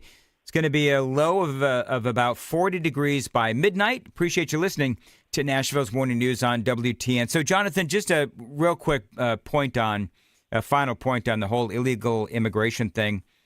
With this letter from Stephen Miller telling local authorities that they are putting themselves at legal risk if they interfere with mass deportation, do you see a possibility that they might actually come out and arrest people, like the mayor or the attorney general of California or the mayor of Los Angeles? Yeah, I do think it is a possibility, and probably a pretty strong possibility that if they maintain these policies that are simply designed to keep people that are illegally in this country shielded from being deported, I think they will definitely be in the crosshairs. And I think one of the first things DOJ is going to do is open up grand jury investigations in these localities. And if these leaders of these cities are directing local law enforcement to not cooperate with ICE, I mean, they're going to have problems not only under the harboring statutes, but also obstruction of justice and other types of things. Because the thing that they're going to run into a problem with, if on other federal cases, if they cooperate with the federal authorities, whether it's ICE, FBI, or anything else, but only these particular offenses, in particular illegal aliens or other things related to that they don't, it just shows that their intention is very clearly to harbor illegal aliens. So unless they have a broad policy that's like, we never cooperate with the federal government in anything because it's resource intensive, and that's the way they try to characterize it, I think they're going to have massive problems, and they're going to have internal emails, internal meetings, discussions where they're going to specifically, which the federal government will get, which will show that their whole intention is to harbor illegal aliens and thwart Trump's administration from enforcement. So, yeah, I think they're going to be in major jeopardy, and I think a lot of them are going to yield on this issue a little bit, enough to at least get out of the crosshairs. So a federal appeals court, moving on, has rejected that appeal by Donald Trump after that jury decision that he sexually abused and defamed E. Jean Carroll. And so Trump is, of course, going to appeal this. This is the $5 million in compensatory and punitive damages. This is that part of the lawsuit. And so Trump has appealed it. He has lost this appeal. And is this basically what's going to happen? Is this is going to make its way through the courts all the way up to, I mean, is it possible this goes up to the Supreme Court? Is that where this would go? I mean, how far does this go? Because Trump, in my opinion, he lost the original case and is going through very liberal appeals courts along the way. So where does this ultimately end up? It could theoretically end up in the U.S. Supreme Court. It has to go through the whole state system first. And so I think in New York, the Court of Appeals is their highest court, but I'm not exactly sure. But I think, so to go through the state system, which you're exactly right, that these are liberal judges intent on, I can't speak for them individually, but it's probably a very liberal judicial system, very anti-Trump, as we've seen from the trial court, the two trials that we've had the opportunity to watch, the civil case, the Letitia James and the Alvin Bragg case. So, I think that's where it ultimately could end up. And this case, all of these cases are various degrees of nonsense, but this one seemed wholly unbelievable from the beginning. And it's just she was bankrolled, my understanding, from like some Democratic donors to pursue this case. So again, it just shows another politicization of the justice system, which really needs to stop. We've talked about a lot on this show. That's like, the citizens all lose when one side, politicizes the justice system. It is 6:49, Nashville's Morning News. Okay, we've got like 1 minute left. What is your, here on New Year's Eve morning, looking back on 2024, there were so many stories that could be considered the biggest story of 2024. What is your biggest story of the year? I would say, the Biden dropping out, the cognitive decline being, revealed to the American public. But one of my favorite stories, that I would say that might be the biggest, or Trump getting shot. But I think one of my favorite stories is the very last week of the election, when Trump put on the garbage man suit or vest and went in the garbage truck because he totally jujitsu'd the Democrats' final move, which is so pathetic. Your final move in a campaign is to complain about something a comedian said, but he basically shoved it up, where, and it was brilliant. And I really felt like that was like he put the nail in the coffin of the 2024 election with that move. All right, Jonathan Fahey, always great to have you on. We'll talk to you again in the new year. It is 6:51 on Nashville's Morning News on Super Talk 99.7. Jay Harper has the news coming up at 7 o'clock. Jay, what's up? Yeah, Dan, a historic building in New Orleans has collapsed. We'll have that story. And also, President Biden will be delivering the eulogy for the late President Jimmy Carter and his memorial service. We'll have an update on that and more at 7 o'clock on Super Talk 99.7 WTN.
Hey, everybody. Dan Mandis from Nashville's Morning News. The Wall Street Journal reported a while ago that people are feeling stress, anxiety, and depression because of this election. If that's you, talk to my guy, Dr. Christopher Van Schenk. He is a psychiatrist out in Nolensville. Now, he can help you with not only depression, if you're feeling it because of politics or whatever, but he can also help you with alcoholism, drug abuse as well. Go to his website, nolensvillepsychiatry.com. He's got a long list of conditions that he can help you with, either in person or at telehealth. Bottom line is, he wants to make it as easy as possible for you to get the help that you need. He can help your kids as well. Check him out online. Again, nolensvillepsychiatry.com. The number's below. Thanks for listening, and good luck.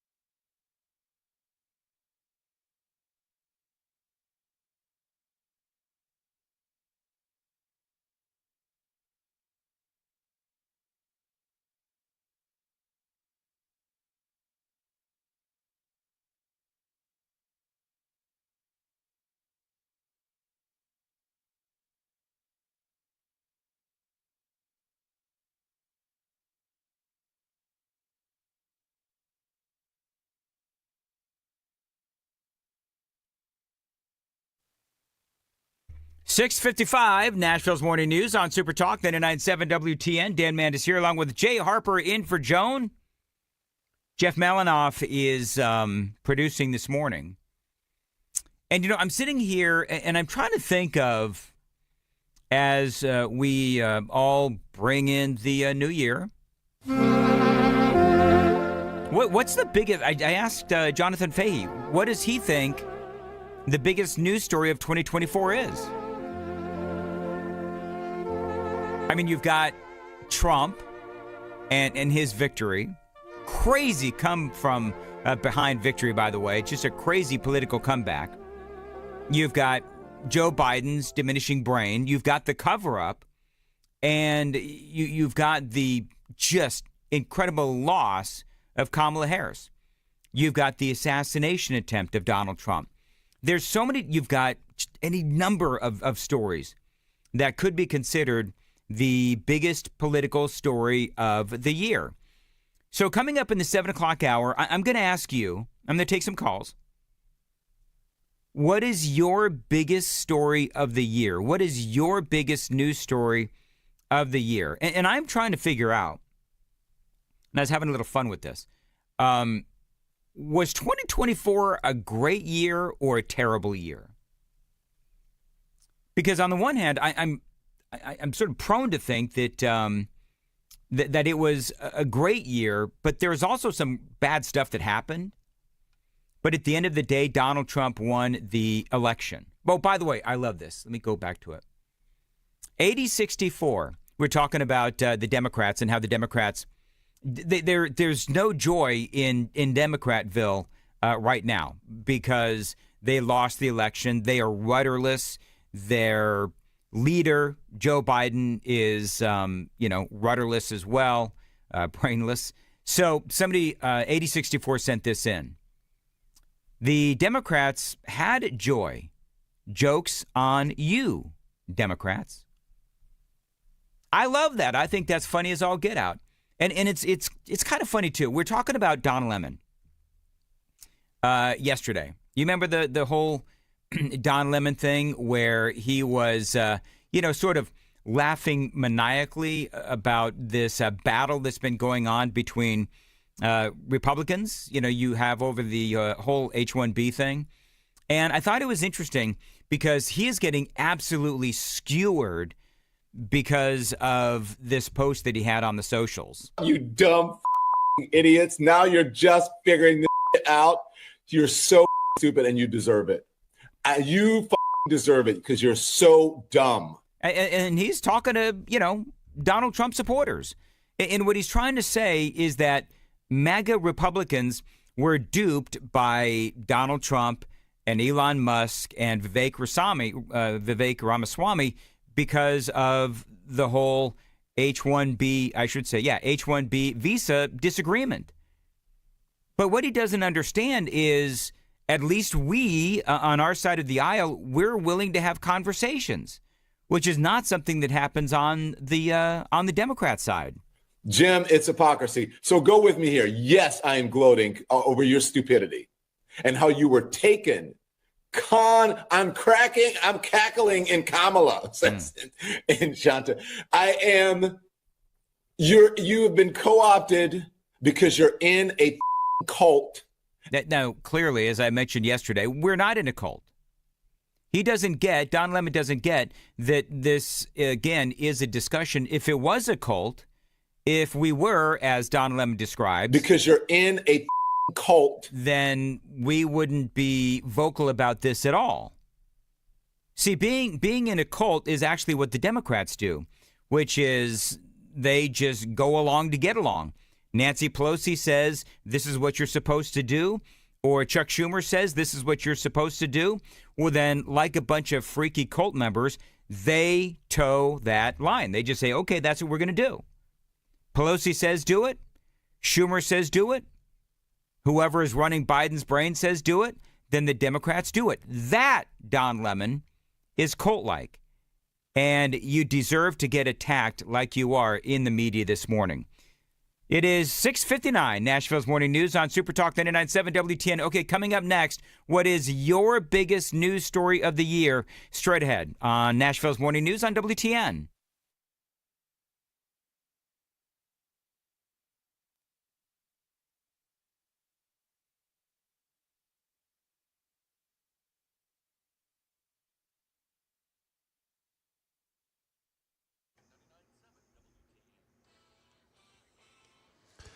Good morning. It is 7 a.m. and I'm Jay Harper with your top stories, traffic and weather. Those reports are upcoming. A building that has stood in New Orleans' Lower Garden District for about 200 years has partially collapsed last night, knocking out power to the surrounding neighborhood. ABC's Jim Ryan has more. Real estate records show that the two-story wedge-shaped building was constructed in 1830 and was being renovated. But last night, a security camera across the street captured video of its collapse. Jamal Israel had just come home from work. All of a sudden, I just heard this loud boom and this lightning flash through the windows. Falling bricks took down an electrical transformer and crushed two cars, but no one was hurt. Jim Ryan, ABC News. President Biden will deliver a eulogy for late President Jimmy Carter at Mr. Carter's memorial service on January the 9th. Carter died on Sunday at the age of 100. ABC's Nicole D'Antonio has more on the memorial plans. Tributes continue to pour in for the late President Jimmy Carter, his life dedicated to public service before and long after his time in the White House. Mourners across the country paying their respects, from Atlanta outside the Carter Center to the United Nations. I would ask all in the chamber now to rise and join in a minute of silence in memory of President Jimmy Carter. And even on the floor of the New York Stock Exchange. Across the country, President Biden ordering all flags to fly at half-staff for the next 30 days. Back here closer to home, a new law takes effect tomorrow that requires bartenders in Tennessee get trained on how to spot signs of sexual assault and human trafficking and what to do if they see it. The Sexual Assault Center in Nashville tells Channel 4 they've been training people on this topic for several years, but the new law will help expand to people they may never have reached. We worked really hard to get the Safe Bar program into as many bars as possible. But as you know, we can't get into every single bar for a lot of reasons. And so this legislation allows the actual servers and bartenders to get the training that's necessary for them to be able to safely intervene, to identify what sexual assault, harassment, and trafficking looks like in an alcohol serving establishment. Also here in Middle Tennessee, one person is facing charges after a head-on crash with injuries in Montgomery County, according to the Tennessee Highway Patrol. The crash, which injured two people, happened on Sunday on Highway 48 just before 2 in the afternoon. According to state troopers, 31-year-old Galen Courtney was driving north on Highway 48 when she crossed the center lane and hit a 2013 Ford Explorer driven by 89-year-old Charles Crick. struck him head on. Both Courtney and Crick were injured after the wreck. According to state police, Courtney is now facing charges. We now get to your market numbers report. It's brought to you by Beacon Capital Management. They can be found online at beaconcm.com. Here are your stock futures ahead of the opening bell. The Dow futures up 96, S&P 500 up 16, and NASDAQ up 69. That is the latest news. Traffic and weather are next. I'm Jay Harper, WTN News.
Here at 5 minutes past 7 in the morning, we are still looking mighty fine on Nashville area roadways. No accidents or breakdowns on the interstates. No real slowdowns of any consequence. We've got traffic every 10 minutes every morning on Super Talk 99.7 WTN.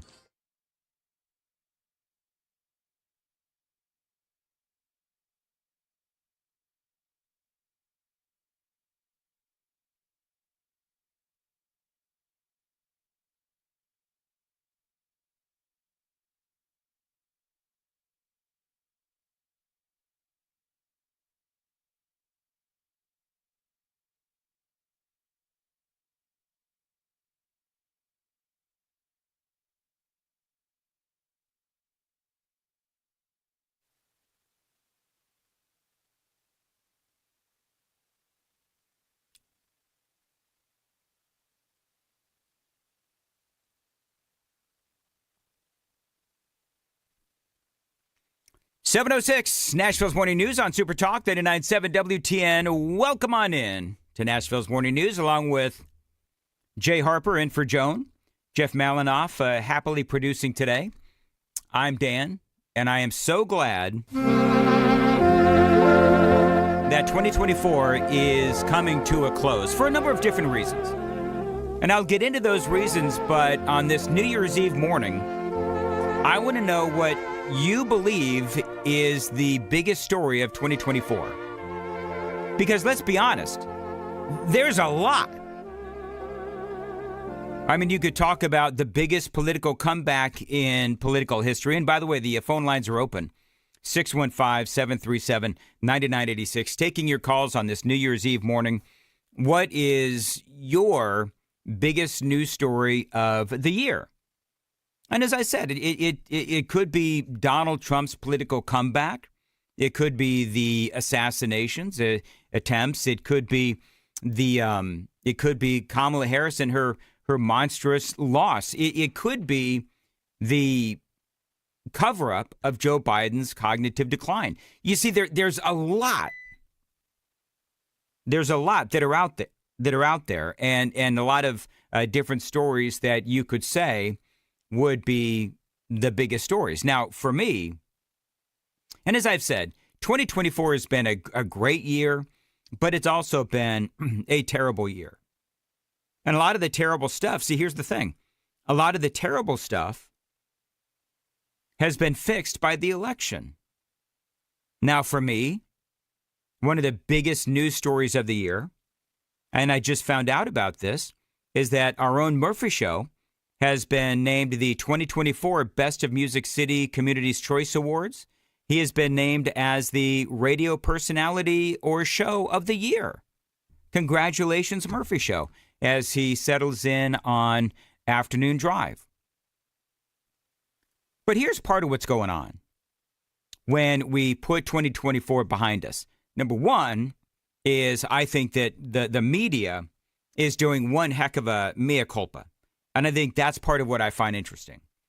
Because for the media and their clear cover-up of Joe Biden's cognitive decline, they're now out there, and what they're trying to do is they're trying to regain their credibility. Jan Crawford is a reporter over there at CBS, and she is getting absolutely skewered for this comment. Undercovered, underreported.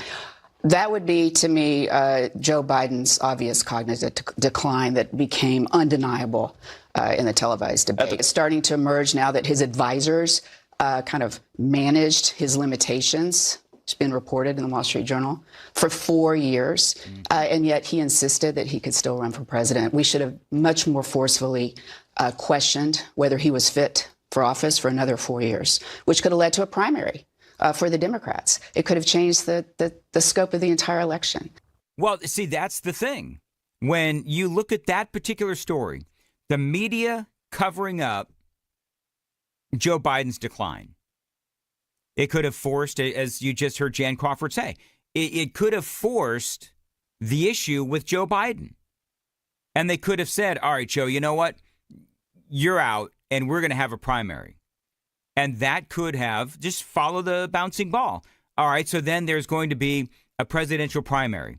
And then Kamala Harris is going to be running against perhaps Gavin Newsom and Josh Shapiro in a Democrat primary. And I'm here to tell you, there is no flippin' way that Kamala Harris would have beat Josh Shapiro. And there's no way that Kamala Harris would have beat Gavin Newsom. So that could be your biggest news story of the year.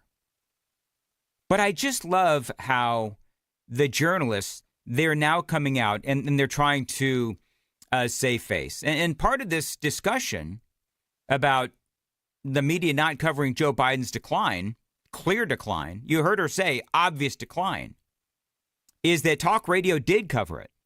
You listen to WTN, you listen to Nashville's Morning News.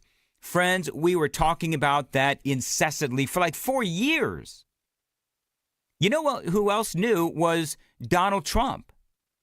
And so as all of this is going on with some of the media now admitting that they should have done more. They should have done more probing. They should have done more question asking. They should have done more investigations like the Wall Street Journal did. But I love this. Donald Trump yesterday, you can find this on my X feed at Dan Mandis Show. Donald Trump drops this 2.5-minute video of all of these journalists, and they're allowing Joe Biden's inner circle to get away with gaslighting the American people. Does the president have the stamina, physically and mentally, do you think, to continue on even after 2024? Don, you're asking me this question. Oh my gosh, he's the president of the United States. You know, I can't even keep up with him. The most difficult part about a meeting with President Biden is preparing for it, because he is sharp, intensely probing, and detail-oriented and focused. I mean, especially cringe Jean-Pierre.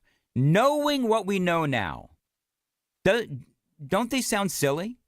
Don, I can't believe you're asking me this question. That didn't age well. And so Trump drops this 2.5-minute video, and I think part of what's going on is that Donald Trump is a little ticked off because a reporter, remember this? I told you about this yesterday. A reporter asked Joe Biden, as they're talking about Jimmy Carter, that reporter asked what Donald Trump could learn from Jimmy Carter. President Trump to take from President Carter? Decency. Decency. Decency. Everybody deserves a shot. Everybody. I think that ticked off Donald Trump because Trump came out with a nice comment about Jimmy Carter, very nice statement. And then reporter asks Biden that question, which, by the way, Biden performed horribly in that press conference. And so people, once again, are talking about Biden's mental acuity. And what can Donald Trump learn from Jimmy Carter? And Biden says decency. And so Trump exacts his revenge by dropping that 2.5-minute video that really what it does is it implicates Joe Biden. It implicates the people around Joe Biden, and it does implicate the media as well. And I'm telling you, this guy's tough. He's smart. He's on his game. Joe Biden has vision. He has knowledge. He has a strategic thinker. The president is focused. He's detail-oriented. He's always thinking about the big picture. Yeah, and so that video, again, goes on for a long time.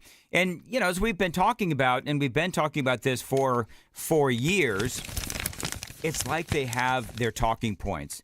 Today's talking point, Joe Biden is sharp. Tomorrow's talking point, we're having trouble keeping up with him. That's how obvious it was that they were gaslighting the American people. All right, coming up.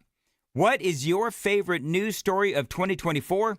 615-737-9986. We'll take a quick round of calls. Time to check the roads on WTN.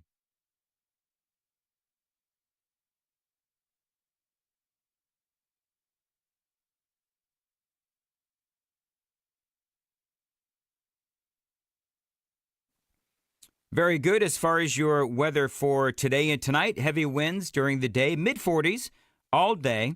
And there's going to be a low of 40 by midnight. Sounds like it's going to be a great New Year's Eve. No rain in the forecast, right? No rain. So if you're heading out to the fireworks and all of that it entails in Nashville, knock yourself out. It sounds like it's going to be a fun night. Now, what is your favorite or most important news story of 2024? Dana is in Shelbyville on line 1 on WTN. Hey, Dana, how are you? Hi, good morning, Dan. First of all, I've followed a lot of conspiracy theories over 2024 and even years before, and there's a lot of stories that check boxes off, and it was exciting to see things get exposed, that people had their eyes open. But the cherry on top for me was Trump's face on the Time Person of the Year magazine. That's a great cherry on top to round this year off. The fight. That one, but also I don't think that was the picture that was on the last one of the year. But just to know he's Person of the Year, he really is. He's something. So I'm excited for 2025. Yep, and thank you, Dana, for the call. I appreciate it. Yeah, here's the thing, is that when it comes to 2024, I'm inclined to say that the biggest news story of 2024 is Donald Trump's incredible political comeback. I think that's probably what it is. But there's so many more. But there's a lot in that political comeback, right? Because that encompasses the 2 assassination attempts, that encompasses all of the lawfare that Donald Trump had to deal with and is still dealing with as well. There's a lot there. There's the assassination attempts. There is the decline of Joe Biden, the fall of Joe Biden, the fall of Kamala Harris as well, and really the fall of the Democrat Party. And part of what's going on, and again, frankly, the fall of the media as well. And so when you look at the media and you look at how they're trying to save face, I don't know if they're going to be able to save face. And part of that has to be that you've got these videos that, for example, Donald Trump is dropping, where it does show the media doing everything that they possibly can to protect Joe Biden. His mental acuity is great. It's fine. It's as good as it's been over the years. He's fine. All this right-wing propaganda that his mental acuity has declined is wrong. Right-wing propaganda. That is Chuck Schumer. And this kind of sense that he's not ready for this job is just a bucket of BS that's so deep, your boots will get stuck in. I mean, listen, let me ask you this. How many times have we, either talk show hosts or you folks as talk radio listeners, how often have we been accused of this, right-wing propaganda or these right-wing conspiracy theories? That happens all the time. And it's funny because we keep being proven right. And so part of that whole dynamic has to be, as we talk about, the biggest news stories of 2024, is that over the past 4 years, we've been proven right time and time again, even though we have been called the worst of names. You know how many times I got called ageist over the last 4 years because I was talking about Donald Trump's clear mental decline? Many, many, many times. Billy is from Lynchburg. Billy, what's your biggest story for 2024? Well, there were a lot of political things going on in 2024, and they turned out really well. But my favorite thing is I got married to my lovely wife this year in May. Aw, well, very cool. Congratulations. And let me ask you, how many years were you folks dating before you got married? 3. 3? Okay, that was Amy and I. We got married a couple of years ago, but we dated for, I want to say, about 5.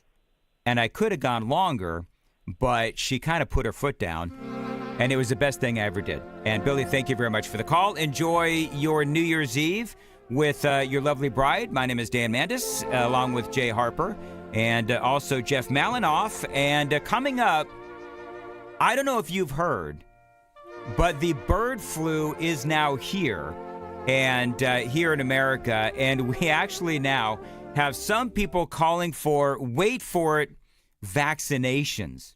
We're going to talk about that and a whole lot more with Dr. Manny Sethi. He's going to be joining us after the news at 7:35 on Nashville's Morning News on Super Talk 99.7 WTN. Jay Harper has the news coming up at 7:30. Jay, what's up? Yes, sir, Dan. Well, more on that horrific South Korean plane crash that took hundreds of lives. Also, we will have a report. Tennessee's in the top 10 in an FBI report, but it's not anything to be proud of. We'll have those stories at 7:30 on Super Talk 99.7 WTN.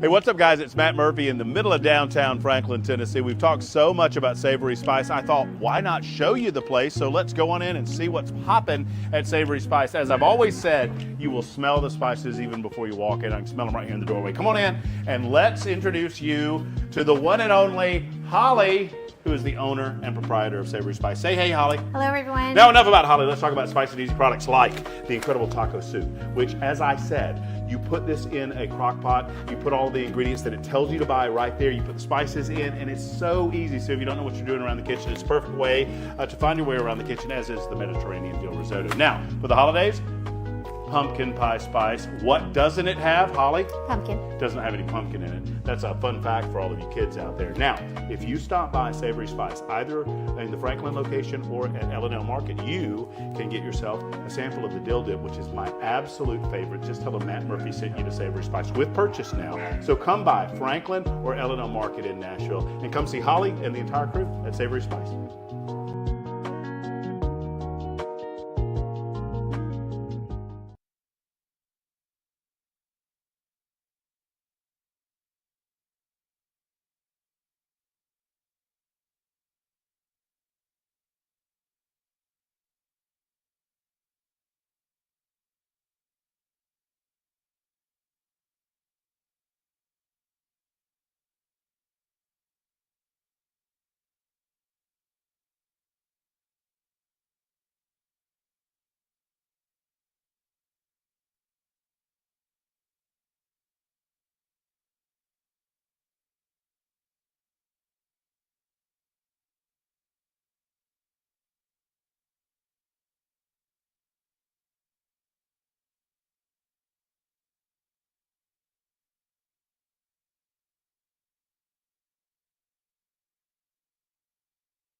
726, Nashville's Morning News on Super Talk 99.7 WTN. So, Jeff, do you think that the reason why nobody called in that last segment is because they hate my Old Lang Syne?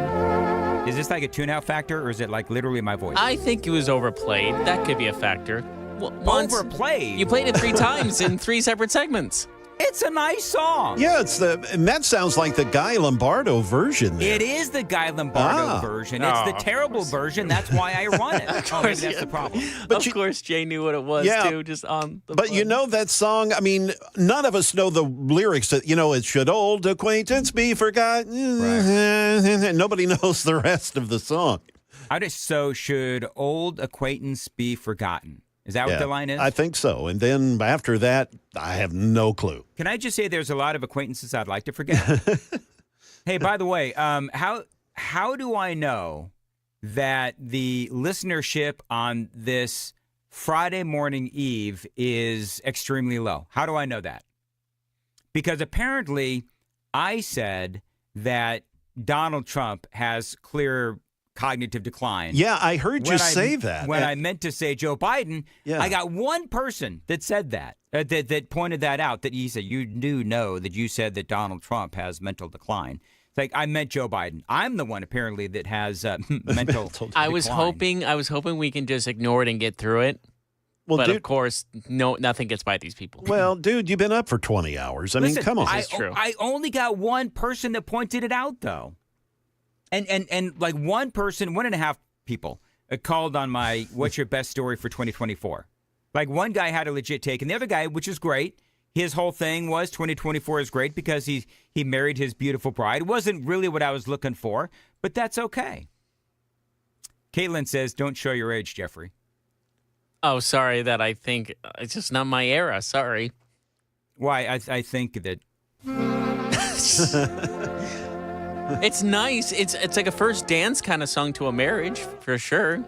Oh, really? When you get married, or like a 1930s prom. I'm not sure. I want you to tell your wife that this is what you want your first song to be at your wedding.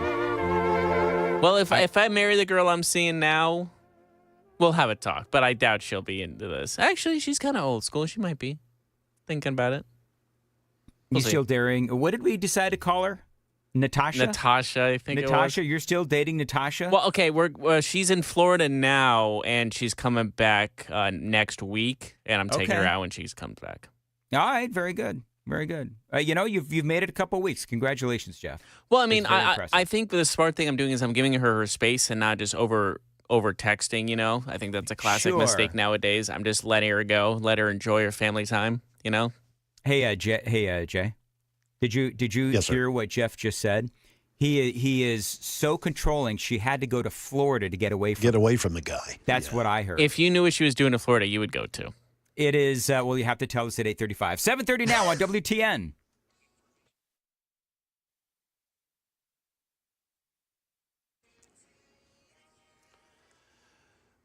Good morning. It's 7:30, and I'm Jay Harper with your top stories, a weather forecast for this New Year's Eve and New Year's Day coming up, along with a current traffic report. 2 crew members survived that horrific airline crash in South Korea that killed 179 people on Sunday. Officials say that those people were in the rear of that Boeing 737. Former commercial pilot and ABC News contributor John Nance explains. We don't have a plethora of accidents where airplanes are skidding across the ground. And if you do, of course, the area of the airplane that is going to be the least compressed and possibly the greatest survivability factor would be the tail section. Well, if you're ringing in the new year at home instead of going out to a bar or a hotel ballroom, well, join the club. Here's ABC's Jim Ryan. To see ball drop video from Times Square, you'd think that everyone celebrates the arrival of the new year like that. But a new AP North Center poll finds that a majority of U.S. adults intend to spend this evening at home. About 2 in 10 will celebrate at a friend or family member's house, and only 5% plan to go to an organized event, a restaurant, or a bar. Back here in Tennessee, the volunteer state has been ranked among the top 10 states for motor vehicle thefts. That's according to new FBI data. The state recorded more than 28 thefts per 100,000 citizens, with most incidents occurring last year. FBI data from High Rise Financial reveal that Tennessee is the 9th most likely state for you to have some bozo steal your car. According to the Tennessee Commission on Children and Youth, more kids are behind the wheel of car thefts these days. Last year, Tennessee saw a nearly 200% increase in auto theft crimes by juveniles. Let's get to your market numbers report. It's brought to you by Beacon Capital Management. They are online at beaconcm.com. The stock futures before the opening bell, the Dow up 66, S&P 500 up 12.5, and NASDAQ up 40.25. That is the latest news. Traffic and weather are next. I'm Jay Harper, WTN News. Thank you, Jay. Appreciate it. I love Brentwood Jewelry for so many reasons, but one of the big ones is that this is quite simply an incredible family.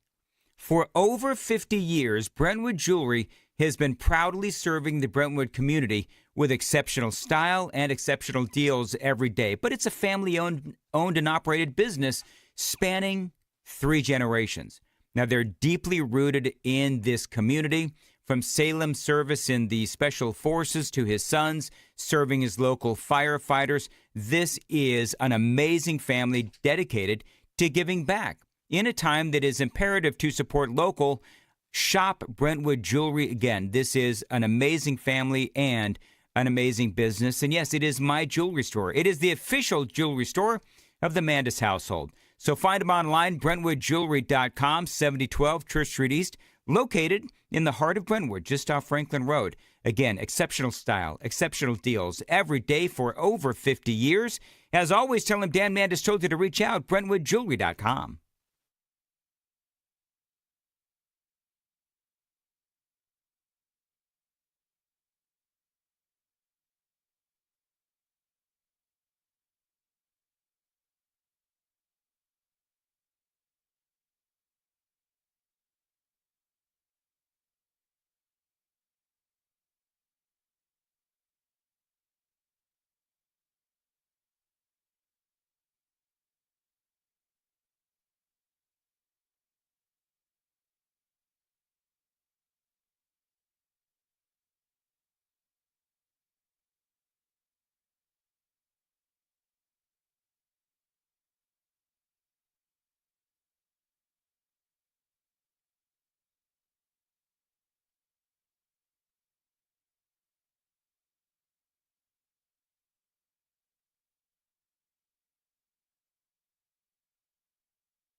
Oh, if every traffic morning could look like this morning. We have had no accidents or breakdowns thus far this morning, and that is still the case, and no significant slowdowns either. We've got your traffic every 10 minutes every morning on Super Talk 99.7 WTN.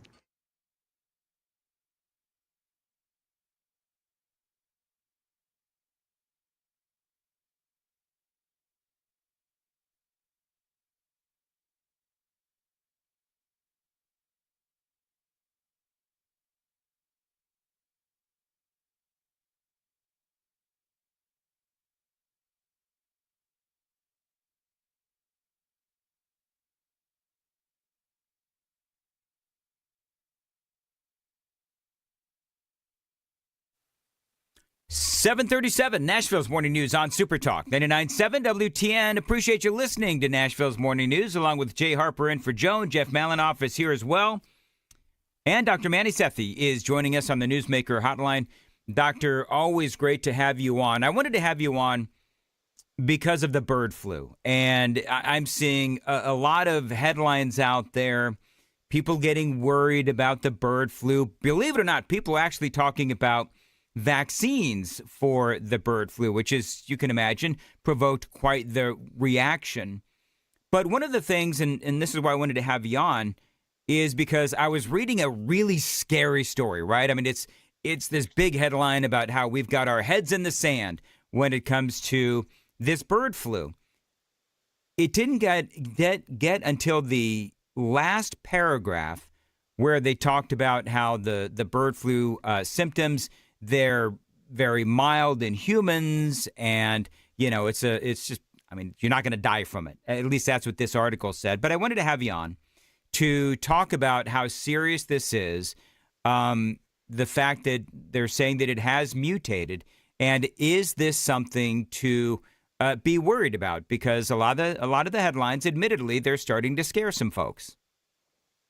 Well, thanks for having me on, brother. I appreciate it. I share your sentiment in all of this. I think, the media tends to overblow things. Look, bird flu has been, we've seen it around the world. There have been about 1,000 cases in humans. It's H5N1.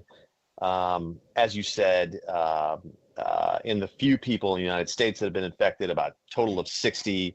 Most recently, you're hearing about this case in Louisiana. The symptoms are mild. So I would just tell everybody listening, look, just do the common sense stuff. Wash your hands. If you're around like bird poop or like stuff like that, just don't go near it. Just do the very basic things. But I think this talk of vaccines is insane. I think this is how they're going to try to, frankly, torture RFK, in the next administration. They're just going to make a big deal out of nothing. One of the things that I would also ask is that when you see some of these folks that are talking about symptoms and that we need to be on the lookout for these symptoms, from what I can tell, the symptoms are very common, and it could be a number of different ailments. Talk a little bit about the symptoms of the bird flu. Sure. Well, the symptoms, as you mentioned, they're very similar to the modern day cough or cold. Starts with fever, sore throat, cough. Can present with sort of more advanced, like a deeper cough, a productive cough. Those types of things.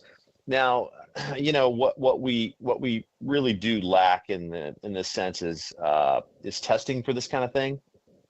You can test for influenza A, B, but for avian flu, there's some tests out there, but they're not easy to get.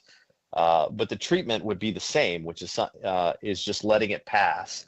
Or if you're really, immunocompromised, older, have problems, or severe, we just give something called Tamiflu, which is a great drug. It can help people with. We give it to people with flu symptoms all the time. So we have a treatment for this. So I don't know why people are freaking out. I mean, I guess it does, get people to click on things and read things. Yep. But I just tell everybody listening, don't worry too much about this. Just do the common sense stuff. But I do think all the deep staters are going to use this to really make Trump's first couple of months, maybe year, a little rough. Specifically the CDC and some other folks. Oh, absolutely. All right. So real quick, you invoked the name RFK, the name Robert F. Kennedy Jr. So what do you think about him being part of the Trump administration in that role? Well, I think that, look, I think he's brought a spotlight on something. And just like we had a, military industrial complex, look, we have a health industrial complex. All these companies like Pfizer and these big pharma companies, they're, these big food companies, we're making Americans sick, and then we're making money off the back end. I mean, just a clear example of this is, and as you know, and in my Senate campaign, I am very passionate about this opioid crisis that is killing people across our state. With Healthy Tennessee, this is what we're interested in. Can you believe now that these same companies that created this problem are making billions of dollars on the back end trying to create drugs to prevent people being addicted to oxycodone, the very problem that they created? Things like diabetes. Do you know that in the 1980s, we had Ozempic? We had these GLP blockers, but companies like Pfizer blocked it. And so I think RFK is the kind of guy who's going to stand up to this nonsense, and that's what we need. And more than RFK, what we need is, we really need President Trump to be directly involved in this. Now, look, I've spoken with him, it was a few years back, very directly about some of these challenges, and I'm telling you that he understands this.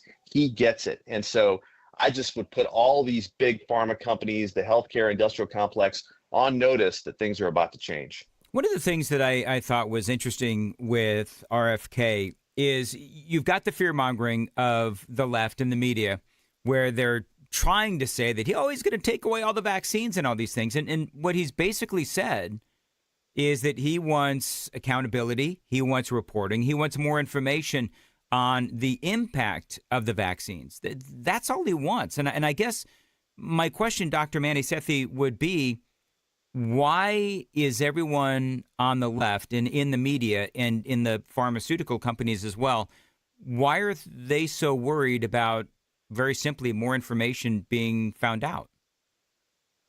I don't know. I mean, I think that it has become a political thing, and it shouldn't be. Look, it is every parent's right to understand.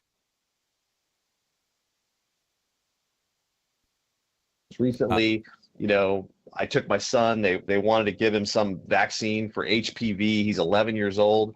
I'm like, why would we do that? And really, I didn't get good answers. And so obviously I didn't do that. And does that make me an anti-vaxxer? I think some on the left probably would say that. And so I think these healthcare decisions are between a patient and a doctor, as I have said many times, and I think families should do their due diligence. And that's, I think, what we need to be doing in this country.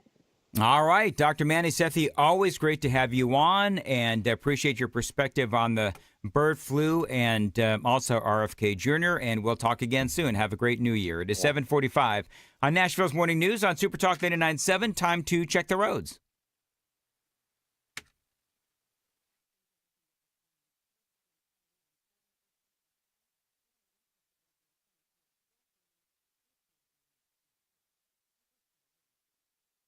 Thank you very much. 7:45 on Nashville's Morning News on Super Talk 99.7 WTN. As far as your weather for today, heavy winds during the day, mid-40s all day. We're going to hit a low of 40 by midnight, and appreciate you listening to Nashville's Morning News on Super Talk 99.7 WTN. I thought it was very interesting that I've got the TV on here at the basement studio. I'm broadcasting from home today, and it shows that vast majority of American people, you know what their goal is for New Year's Eve? To stay home and go to bed early. Now, I don't know about you, but that actually sounds really good to yours truly, is stay home and go to bed early. And so, but above all, just be very careful as you go out tonight. Amy and I actually spoke about maybe possibly, because we haven't gone out for New Year's Eve like ever, And we actually spoke about going out and, doing something. And that conversation lasted all of about 3 minutes. And then it was like, nope, I think we're going to stay home. However, we're talking earlier about how Nashville is going to have a huge bash tonight. And we'll revisit that at 8:35 here on Super Talk 99.7 WTN. It is 7:47. So big week ahead. Coming up later on today here on Super Talk, we are going to have Congressman Scott Desjardins. He's going to be on with Chad Benson, and they're going to be talking about what one of the biggest news stories of the day is, which is Mike Johnson, Speaker of the House Mike Johnson, and this possibly looming fight to reinstate him as the Speaker of the House. Donald Trump, he had a surprise endorsement. At least I was surprised by the endorsement because conservatives, they have not been happy with the Speaker of the House. Remember about a week and a half ago, the conservative wing of the Republican Party, they were really angry with the Speaker because of the continuing resolution that he decided to bring to the table. It had 1,500 pages of massive spending. The fact is that, look, this is a sandwich. I don't know how else to say that. We're being forced into this position. They could have done a standalone. They did this because they knew that it would put members in this position to support it. We're damned if we do. We're damned if we don't. Have any other of your colleagues said that they're not voting for Johnson? Any express? Yeah, I've talked to a few, who don't seem like they're going to vote for him. You have to ask them. I'm not going to betray anybody's position. Will you just vote president or will you vote someone else's? I'll vote for somebody else. It's a total dumpster fire. I think it's garbage. I think that it's shameful that people that celebrate Doge coming in, I can't, and yet we're going to vote for another $1 billion to be added to the deficit. And so it's ironic. It's opposite of what the Doge Commission is trying to do. So am I voting for it? No. I'm not. We're just fundamentally unserious about spending. And as long as you got a blank check, you can't shrink government. If you can't shrink government, you can't live free. It's a crap sandwich, she said. Anna Paulina Luna. Thomas Massey saying there's no way he was going to vote for Speaker Johnson. Chip Roy, among others, of course, in that audio montage, saying that, you know what? He's not a big fan of Speaker Mike Johnson. That was all before the endorsement from President-elect Donald Trump. Now, these Republicans, as you know, they ultimately got what they wanted, which was a bill that did not increase spending, did not raise the debt limit. And so now all of that nonsense has to move into early 2025 under Donald Trump. But here's the thing. All these Republicans, and we were talking about this earlier, all these Republicans, they're going to have to deal with the ire of Trump if Mike Johnson doesn't get confirmed. And so if you're Anna Paulina Luna, or if you're Thomas Massey, if you're Chip Roy, or maybe Andy Ogles, and you have said that you will not support Mike Johnson, now that Trump has come out and endorsed him, what do? Do you vote your conscience, or do you side with Donald Trump? I've got more on this coming up right before the news because Mike Johnson, he's doing everything he can to court the Republicans in the House that I just mentioned. Most of these folks, if not all, from the House Freedom Caucus. We're going to talk about that straight ahead, right before the news. Right now, it is 7:50 on Nashville's Morning News on Super Talk 99.7. And Jay Harper's in the WTN newsroom. Jay, what's coming up? Well, guess what? Another suspected hacking of a U.S. government computer system. And who could have been responsible for that? Well, we'll have details and more details on the services for former President Jimmy Carter. That's all coming up at 8 o'clock on Super Talk 99.7 WTN. Thank you, Jay. Appreciate it. Dan Mandis here on Super Talk 99.7 WTN, and always appreciate you listening. I want to tell you about my friends at Mark Spain Real Estate. Start your year off stress-free and sell your home with a guaranteed offer from Mark Spain Real Estate. Dan Mandis here, and I always recommend Mark Spain Real Estate because this is the company that I love, and they've got great results as well. Now, I know that they can sell your home quickly and with less hassle. I mean, that's what they're all about. A quick sale and maximum profit and hassle-free selling.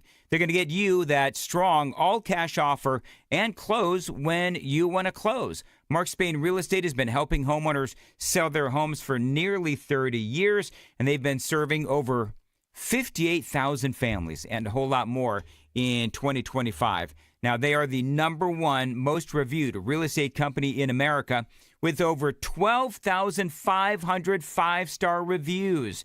You can trust my friends at Mark Spain Real Estate to sell your home fast and, yes, for maximum profit. You know, they sell more than 33 homes every single day, making them the most experienced real estate team in America. You can trust them to sell your home hassle-free and with the strongest cash offer in the industry. So check them out. Call them. Tell them Dan told you to reach out.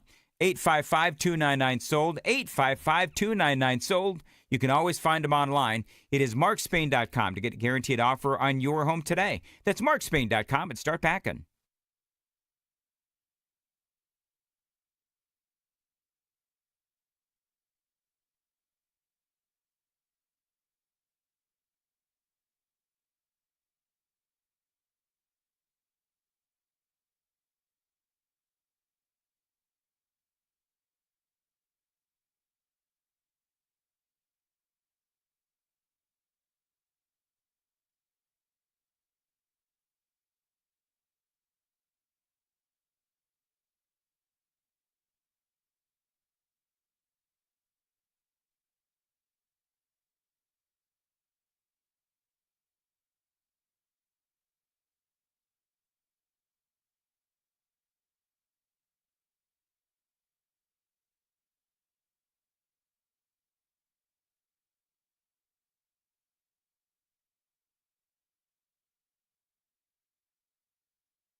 Oh.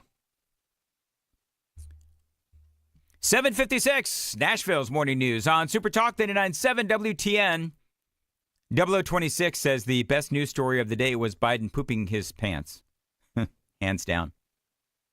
And that's what he says. That was part of the, I would say that was part of the big cover-up. Now, big news story, of course, today. I've been covering it all morning long.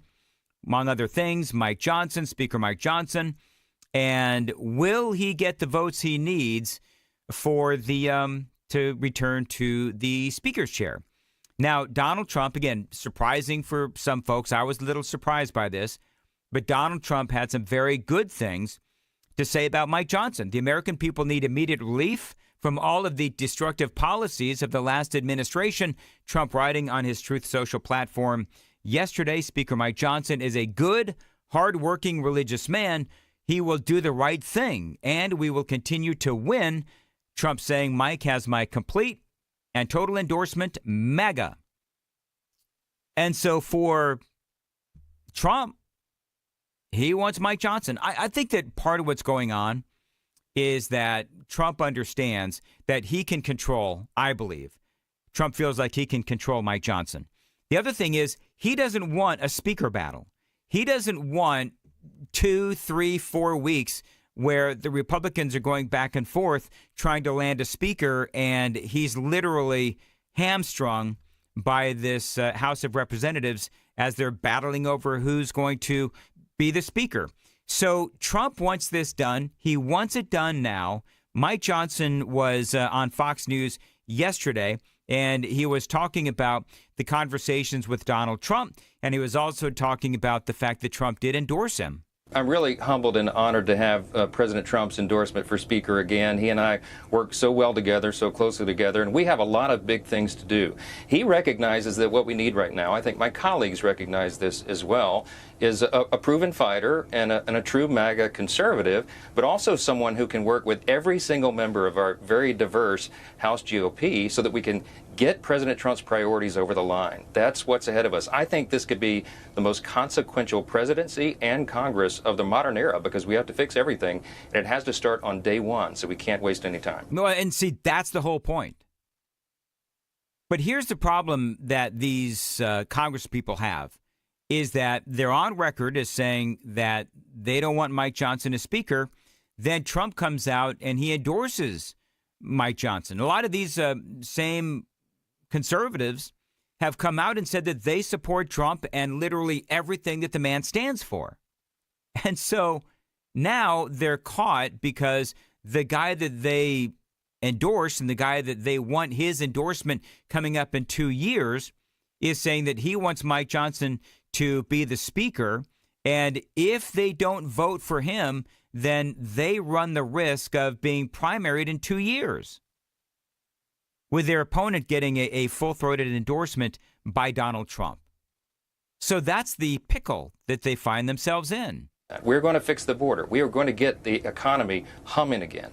We are going to restore our stature on the world stage, get our energy policy fixed, make sure that we don't have the largest tax cut in U.S. history imposed upon the American people at the end of next year, when the tax cuts from the Trump era expire. So a lot of big agenda items on the table, and you're right, it's going to take a lot of work to build a consensus among all the Republicans to get it done, but I'm absolutely convinced that we can. We're going to stay unified, and we are going to get this job done. So it's going to be interesting. By the way, at 9:35, Congressman Tim Burchett will be on with Chris Hand.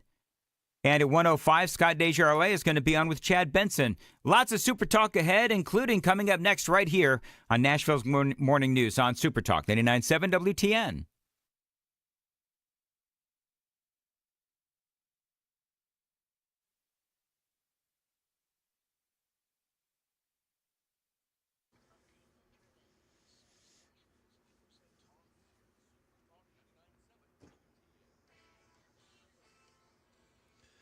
Good morning. It is 8 a.m. and I'm Jay Harper with your top stories. We'll get a full forecast and a traffic report here to you shortly.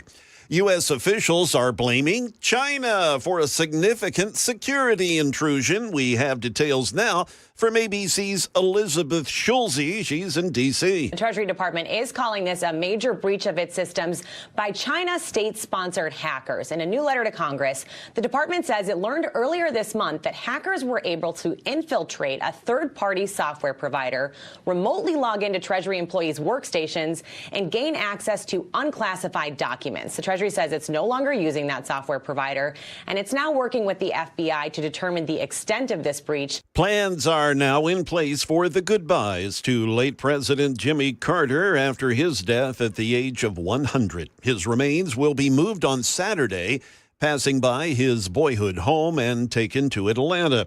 The public will have a chance for a viewing at the state capitol as well as at the Carter Center. We have now more from ABC's Stephen Osunsami. Then his remains are off to Washington, D.C. for a public visitation at the U.S. Capitol. And then finally, next week, Thursday, the state funeral at the National Cathedral. President Joe Biden will deliver the eulogy. Carter will be buried in Plains, Georgia, at his home next to his wife of 77 years, Rosalind Carter. A man was arrested for the August 27, 2023 shooting of a man on Rosa L. Parks Boulevard at the I-65 entrance ramp. Police arrested 27-year-old Keelan Hicks on a first-degree murder indictment for the death of 24-year-old DeAndre Starks. Starks was driving a stolen SUV when he was shot, according to police. The SUV crashed and caught on fire. Police said Starks was rushed to the hospital, but he died the following day. Yesterday afternoon, police found Hicks driving a stolen vehicle. He fled when police tried to stop him. After officials deployed some spike strips, they were able to immobilize his vehicle. He tried to run after that, but they quickly caught him. Police recovered 2 pistols, some weed, and multiple key fobs from the car. Hicks was booked on a $250,000 bond. Let's go ahead and check those stock futures before the opening bell. If I can find them, bear with me here. There we go. We've got the Dow that is up 50. The S&P is up 45. And the NASDAQ up 60. That is the latest news. Traffic and weather are next. I'm Jay Harper, WTN News.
Well, we are still looking good on Nashville area roadways here this morning. We have been accident-free all morning long, and that is still the case. No big slowdowns either. We've got your traffic every 10 minutes every morning on Super Talk 99.7 WTN.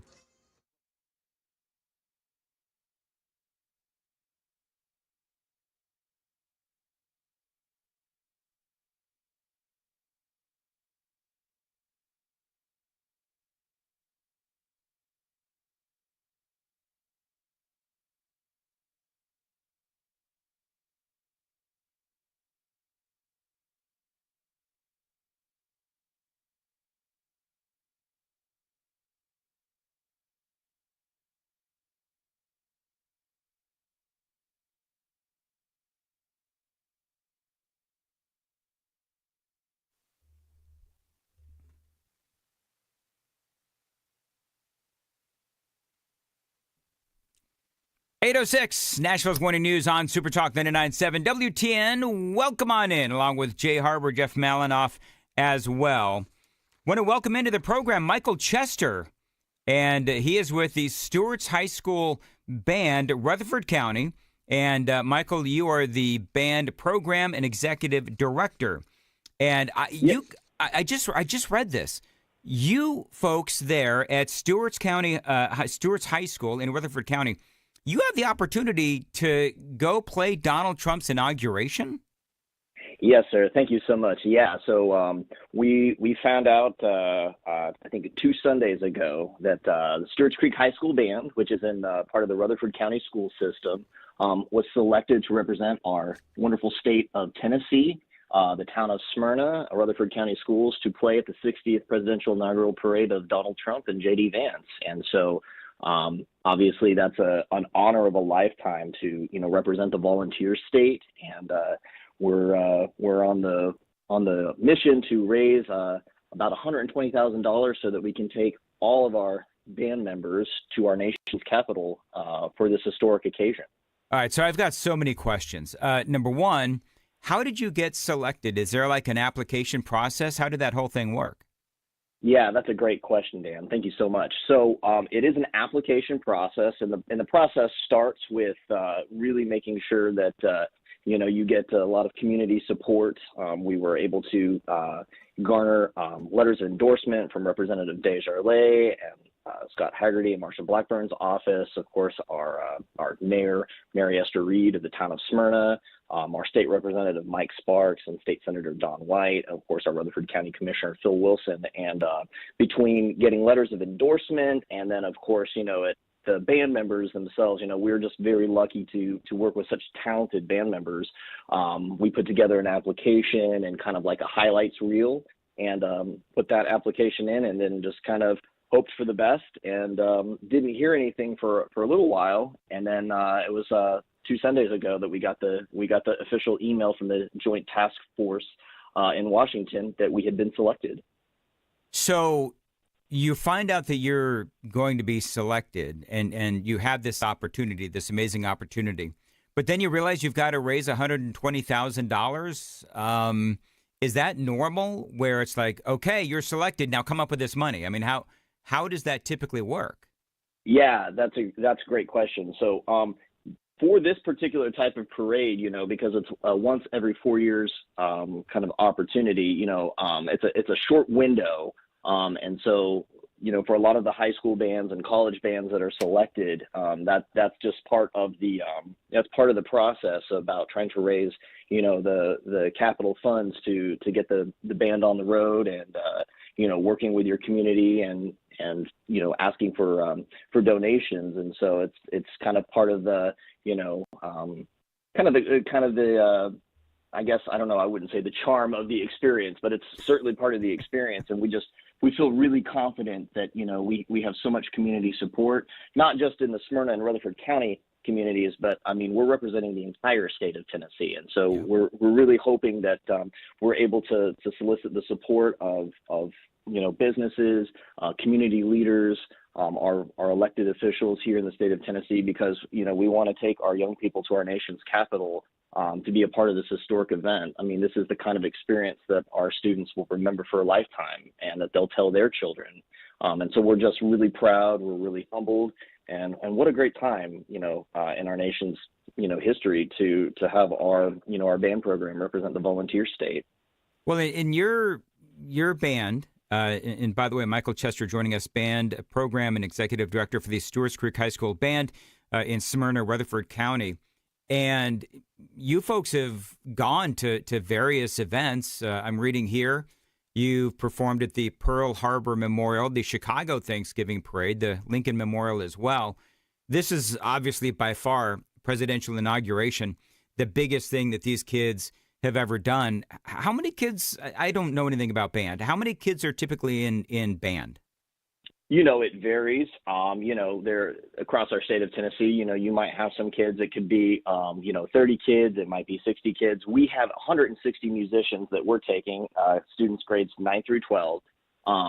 we're not just taking a select few, we're taking our entire band, because again, we want this experience for all of our students, and so that's why we're kicking off our fundraising campaign for Honor in Country, because we don't want to leave any of our students behind, but trying to ask the students to come up with the funds on their own in a short amount of time, is not always the most conducive for parental budgets and that sort of thing. So that's why we're just really excited that to be able to have the opportunity to bring this to everyone's attention here in the state of Tennessee, and how proud we are of the students, and what an honor it is for us to be able to represent the volunteer state. I remember when I was a kid and I was in baseball and Boy Scouts and that kind of thing, and I used to have to sell chocolate bars to raise money.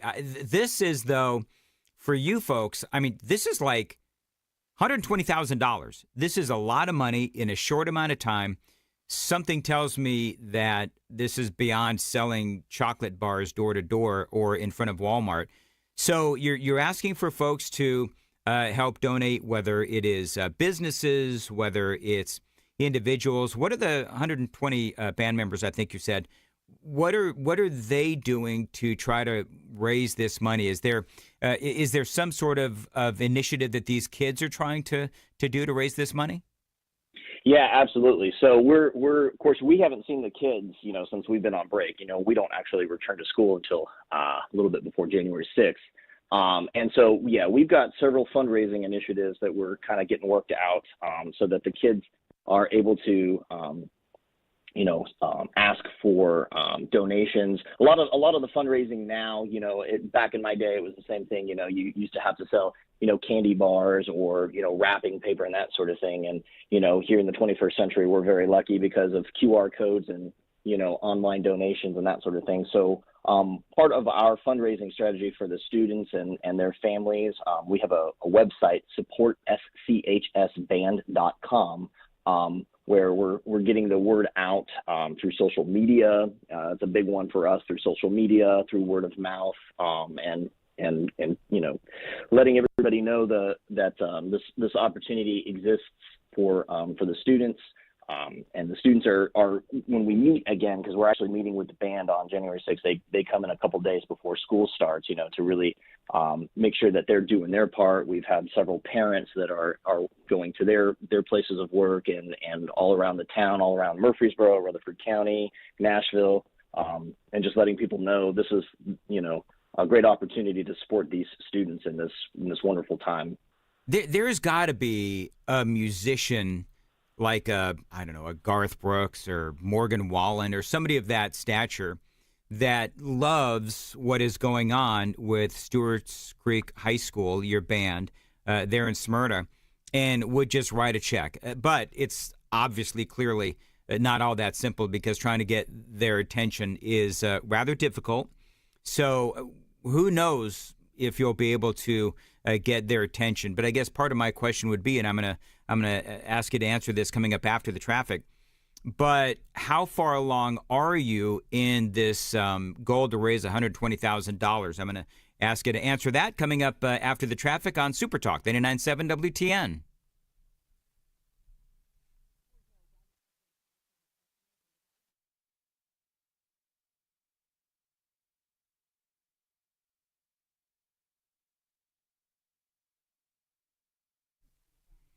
$8:15 on Nashville's Morning News on Super Talk 99.7 WTN. I've got sun here in Mount Juliet, windy as well, 50 degrees at Super Talk 99.7 WTN. And joining us on the Newsmaker Hotline, Michael Chester, Band Program and Executive Director for the Stewart's Creek High School Band in Rutherford County in Smyrna, getting ready to go to Washington, D.C. to play Donald Trump's inauguration.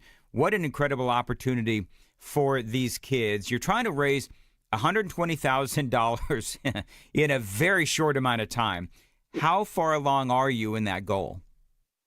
That's a great question. Thanks for asking. So we actually launched our campaign probably about 2 days ago, and so far we're probably a little north of $15,000 that we've raised, and a lot of that has just been through online donations at supportschsband.com. And I think once we get the word out there, that we'll hopefully be able to raise a little bit more money and get the funds in. And like you said, we're hoping to rely on, the many businesses here in the state of Tennessee, in Rutherford County, because I think, if we can get, just a little bit here and a little bit there, I think it's one of those things where, we'll be able to do this, and we feel really confident that, our Tennesseans will come help support, these young musicians in this historic occasion, and it's about teaching our students, pride in their work, a great work ethic, and we're just really excited to be able to, really showcase the very best here in Tennessee. All right. So now I hate to sound so mercenary, but I'm going to, and forgive me, but people are asking, is this tax deductible? It is tax deductible. Yes, that's a great question. It is tax deductible. All right. So you've got it's 8 a.m. So you got another, 20, 15, 14, 13 hours, whatever it is, to get your donation in to be able to use it as a 2024 tax write-off. I assume that's how that works. And so if you need a tax write-off and you want to donate, I think it's a great cause. Donate to the Stewart's Creek High School Band and help them get to Washington, D.C. Michael, let me ask you, the money, is it planes? Are you driving? I mean, can you check a tuba in baggage claim? That's a great question. Yes. So, we're obviously going to try to do everything we can to make this a very cost-effective trip. And so we'll be taking 4 charter buses to the event. And, the charter buses are, able to kind of, hold a lot of our instruments and our equipment and that sort of thing. So that's how we'll be traveling up to Washington, D.C.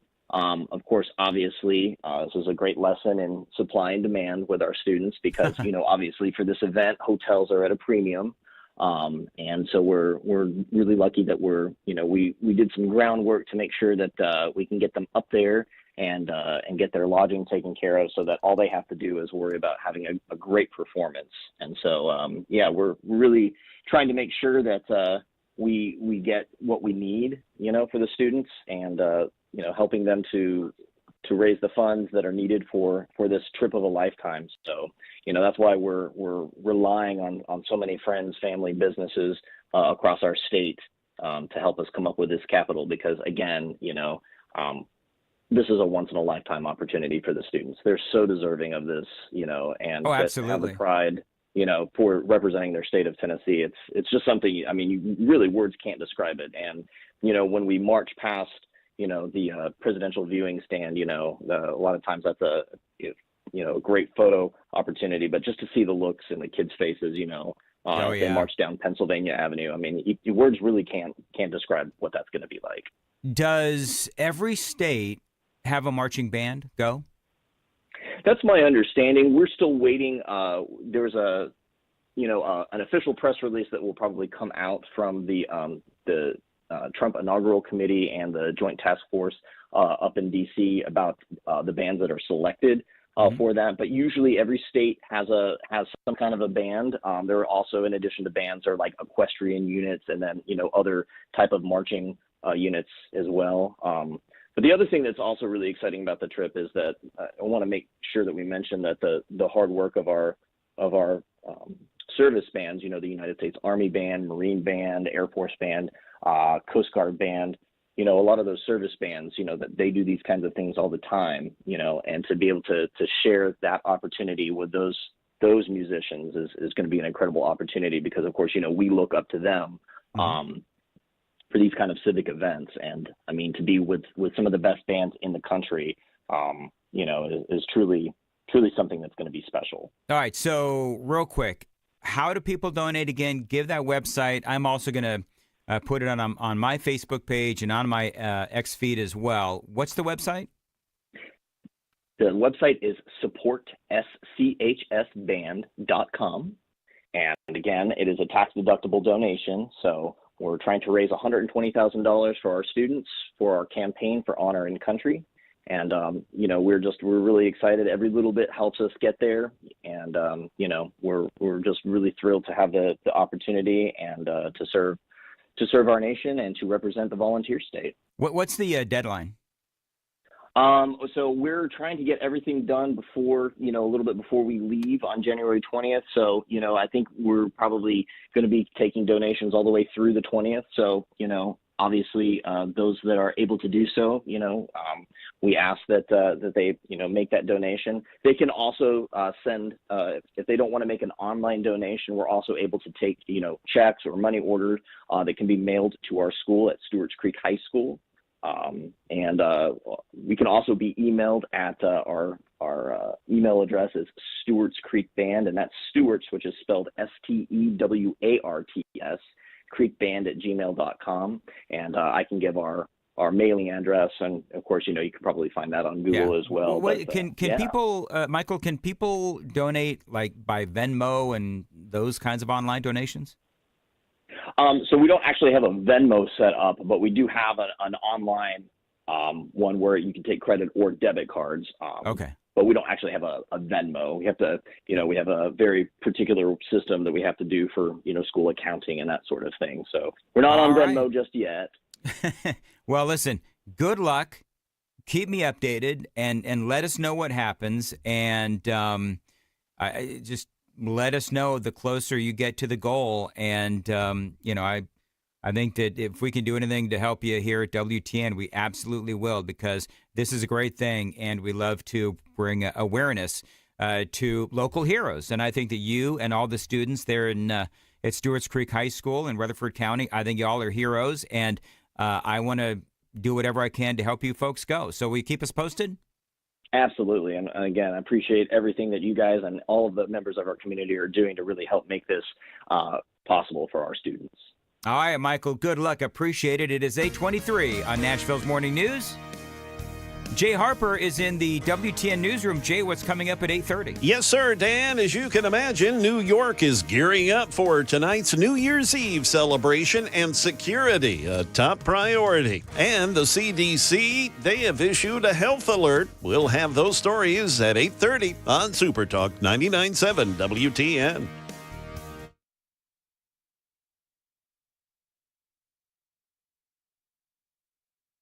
The guaranteed offer is the easiest way to sell your home. It's really simple. We bring you an all-cash offer. You close in as little as 21 days.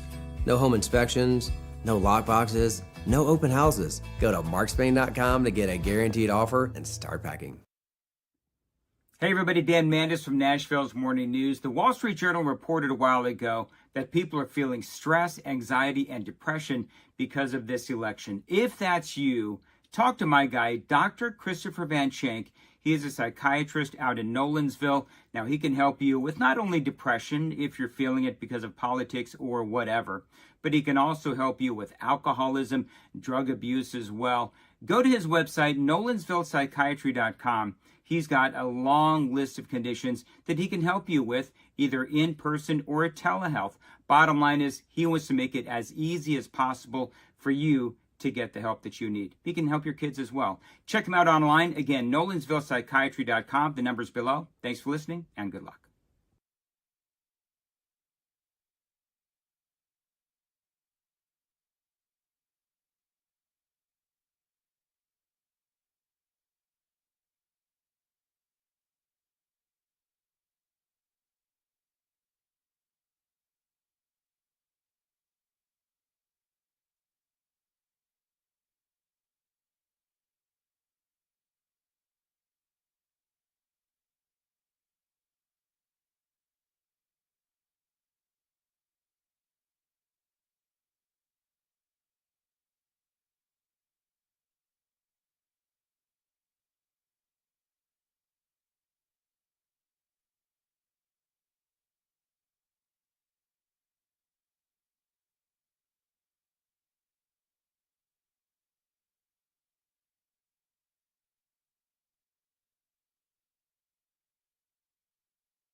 on Nashville's Morning News on Super Talk 99.7 WTN. So people are throwing out names of artists that live here in Nashville. You got your Kid Rock. You got your Jelly Roll. We know I've had John Rich on the show from Big and Rich, so maybe we could hit up Big and Rich for some of this $120,000 to send the Stewart's Creek High School band out of Rutherford County, Smyrna, to go play Trump's inauguration. Who else? Vince Neil from Motley Crue. If he could put aside the fact that we were making fun of his weight a few years ago, maybe he would like to donate some of that $120,000. I forget who else is out there, but I'm telling you what, Kid Rock, if anybody knows Kid Rock, 1509, if anyone has connections with Kid Rock, that would be the source. Yeah, I don't know anybody who knows Kid Rock. But anyway, we've got Chris Hand is coming up, and he's going to join us for the crossover coming up right here on Super Talk. By the way, if you are looking for that link so that you can donate to the Stewart's Creek High School band, I have put it on my X feed at Dan Mandis Show, and we'll return next on Super Talk 99.7 WTN.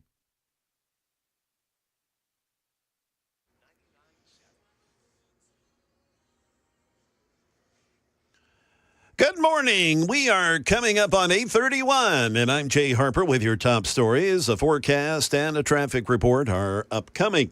New York gearing up to ring in the new year tonight with the iconic ball drop. New York City police are on alert and expanded the security perimeter around Times Square. More from ABC's Aaron Katursky, who says even though there aren't any credible specific threats, the recent Christmas market attack in Germany is one factor for the increased security. The NYPD is going to take no chances, and they're asking for the public's engagement. We've seen that in a recent example during the Luigi Mangione manhunt. If you see something, say something, tell a police officer. There will certainly be plenty of them around here, even starting right now. A New Year's Eve health alert from the CDC. Colds, flu, COVID, and RSV cases are on the rise all over the country. Details from ABC's Ike Ijachi. Experts say these cases are expected to continue to rise in the coming weeks. So far, there have been at least 37,000 hospitalizations for the flu and 1,500 deaths. ER visits and hospitalizations are increasing due to RSV as well, particularly in young children. Health officials say giving those flu shots and the RSV shots offer the best protection against these respiratory illnesses. One new law that takes effect tomorrow has new requirements for bartenders here in Tennessee.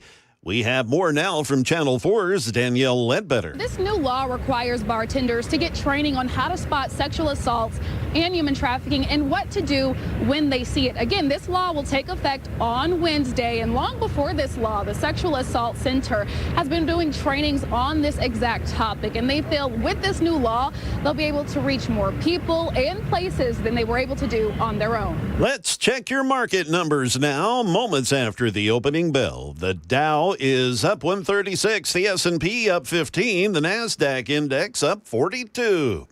That is the latest news. Traffic and weather are next. I'm Jay Harper, WTN News. Thank you, Jay. 8:33, Nashville's Morning News on Super Talk 99.7 WTN. Dan Mandis here for Stoltzco. Listen, if you've got a piece of land, maybe some property that you don't know what to do with, call my friends at Stoltzco. They're the premier pole barn builders here in the state of Tennessee. Give them a call. Tell them Dan Mandis told you to reach out. 615-622-5992. You know that putting up a pole barn from Stoltzco, it could actually increase the value of your land big time. And you can use your new pole barn from Stoltzco as a garage, an event space, an equestrian building. You could just live in it. We call those barn dominiums. But the thing is, pole barns from Stoltzco, they are flexible. You can use it for just about anything. And yes, they're built really well, too. So call them today, 615-622-5992. As always, tell them Dan Mandis told you to reach out, 615-622-5992. You can also find them on their Instagram and Facebook feeds as well, or at their website, STOLTZCO, Stoltzco.com.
Well, that earlier accident up in Bordeaux has been cleared, but we are now working on another issue. That would be, as I can pull it up here, yeah, we've got a bit of a problem, a stalled vehicle over on the side of the shoulder there. Briley Parkway southbound at Centennial Boulevard. Not really affecting traffic much, but just be forewarned if you're in that area. We've got your traffic every 10 minutes every morning on Super Talk 99.7 WTN.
.838, Nashville's Morning News on Super Talk 99.7 WTN. Good morning to your friends, along with, who do we got now? We got Malinoff, we got Jay Harper, we got Chris Hand. Yes, sir.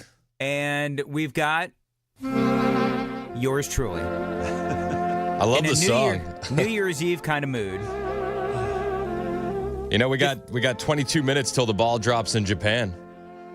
You know, the ball's already dropped in Australia. Oh, it's exciting. So it's like yeah, January New Zealand 1st somewhere. Yeah. Yeah. A lot of ball dropping there in Australia. Hey, you know, the Stewart's Creek High School band, I wonder if would they play this for us? We could like donate $1. Are they taking requests? Is the donation? You know what? I should have asked him. Is the donation page set up like bands and on Broadway, where if you put some money in the bucket, you get to pick a song? You know, maybe they could go out to Broadway and like they could do that. What's it called? Busking? Yeah, exactly. Is that what that's called? Yep. I don't want those kids near Broadway. No, That's not safe for them. Can you imagine band kids around Broadway? Homeless people be just kicking their stuff. Mm-hmm.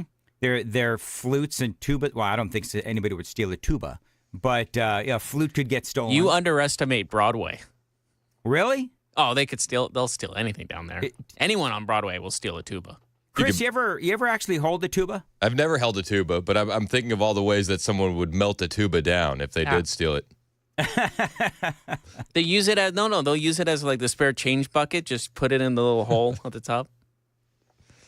So off the air, Malinoff and I were trying to figure out if Chris Hand was ever in the band or the guy that beat up the band. Now, I think that Chris Hand is the kind of guy that was smoking, the devil's lettuce and cigarettes and probably drinking some whiskey.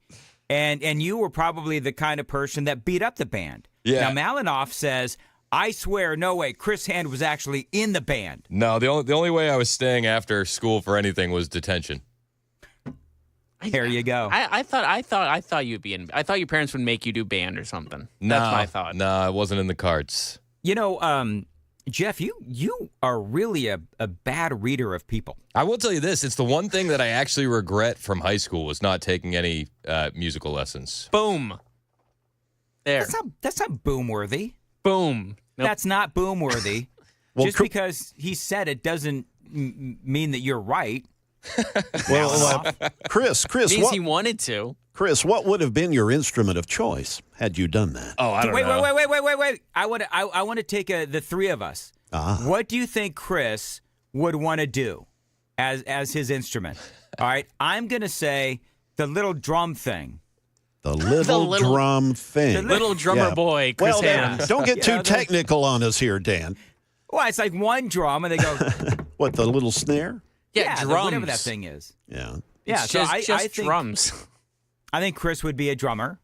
Little drummer Chris. What do you think? Maybe Malinoff. You think Chris would do the flute? I was thinking trumpet. Okay, could do the trumpet. And what do you think, Jay? Well, Chris is such a sophisticated guy. I'm He's thinking really that he would do something a little different and go with the French horn. That's wild. That was what was in my head, Jay Harper. French horn all the way. It's just classy enough, you know. So, which one would you want to take? I would, just said French horn. Yeah, I take the French horn. I thought you were being facetious. No. I honestly was sitting here thinking about which instrument and French horn was in my head. All right. I was thinking Taylor Swift might want to pay for the Stewart's Creek High School band in Smyrna to go play for Donald Trump. You know, now that I've said it, I realized there's no way that would happen. No, the Trump thing. You'll have to threaten her cats for that to happen. You'd have to what? You'll have to threaten her 3,000 cats for that to happen. Threaten her? Are you calling Taylor Swift a crazy cat lady? Yes. I don't think she has Taylor a shirt Swift is for her crazy cat cats. lady. I don't know how this is an argument. Her cats she has probably. a shirt for her cats? There's a T-shirt. Don't she sell T-shirts with her cats' faces on it? I don't know. I'm pretty sure she has. Someone has to back me up. I know there's a T-shirt in the world where it's just her cats, not even her, just her cats. I feel like Chris Hand on the triangle. I feel like her cats have the net worth to send that band to the inauguration. I was going to say Taylor Swift's cats have a net worth more than all four of us combined. Yep. Oh, 100%. Ain't that a sad face of reality? All right, so doesn't Ted Nugent live here? Maybe. What about Vince Gill? By the way, somebody said I don't know if this is true, because you know what people now do to me on the super text line, which is why I'm very cynical when somebody says, "Hey Dan, did you say that Vince Gill was in Motley Crue?" I'm reasonably certain I said Vince Neil, not Vince Gill. Yeah. Vince Gill is in the Eagles. But you know what? Maybe Vince Neil from Motley Crue would donate to the band. I think. Oh, what about Dolly Parton? See, we've got all these people. Yeah. We've got a 100,000-watt radio station, and how is it we know no celebrities? Are politicians considered celebrities? No. Then we don't know. Politicians are by and large hated. This is true. This is true, yes. Make sure you tell that to Tim Burchett when you talk to him at 9:35. I will. I'm going to say, most of us hate you. How you doing? Happy New Year. Now, but see, here's the thing, though. The most hated man to come into the show. Welcome. Now, here's the deal, though. Most people actually like the politicians that we have on WTN. Yep. Like, by and large, Tim Burchett is loved. Congressman Tim Burchett is loved. Well, what he did with us a couple weeks ago made him even more loved. Remember, he left Elon and Trump's side, or the vice president, or Vance's side, and talked to us for like. Did you didn't hear what happened, did you, Chris? No. You didn't hear that? Oh. So Chris was on vacation. So I'm trying to get a hold of Congressman Burchett, and I set up an interview with him. I forget exactly what happened, but he is sitting to, I think it was the left of J.D. Vance as they're talking about the continuing resolution. He gets up out of his interview to come talk to us. Now, he came out to talk to the the people of Tennessee. Yep. But I mean, I thought that was amazing that he did that. Yeah, it's an awesome look. He's fantastic. I'm looking forward to getting his take on Mike Johnson.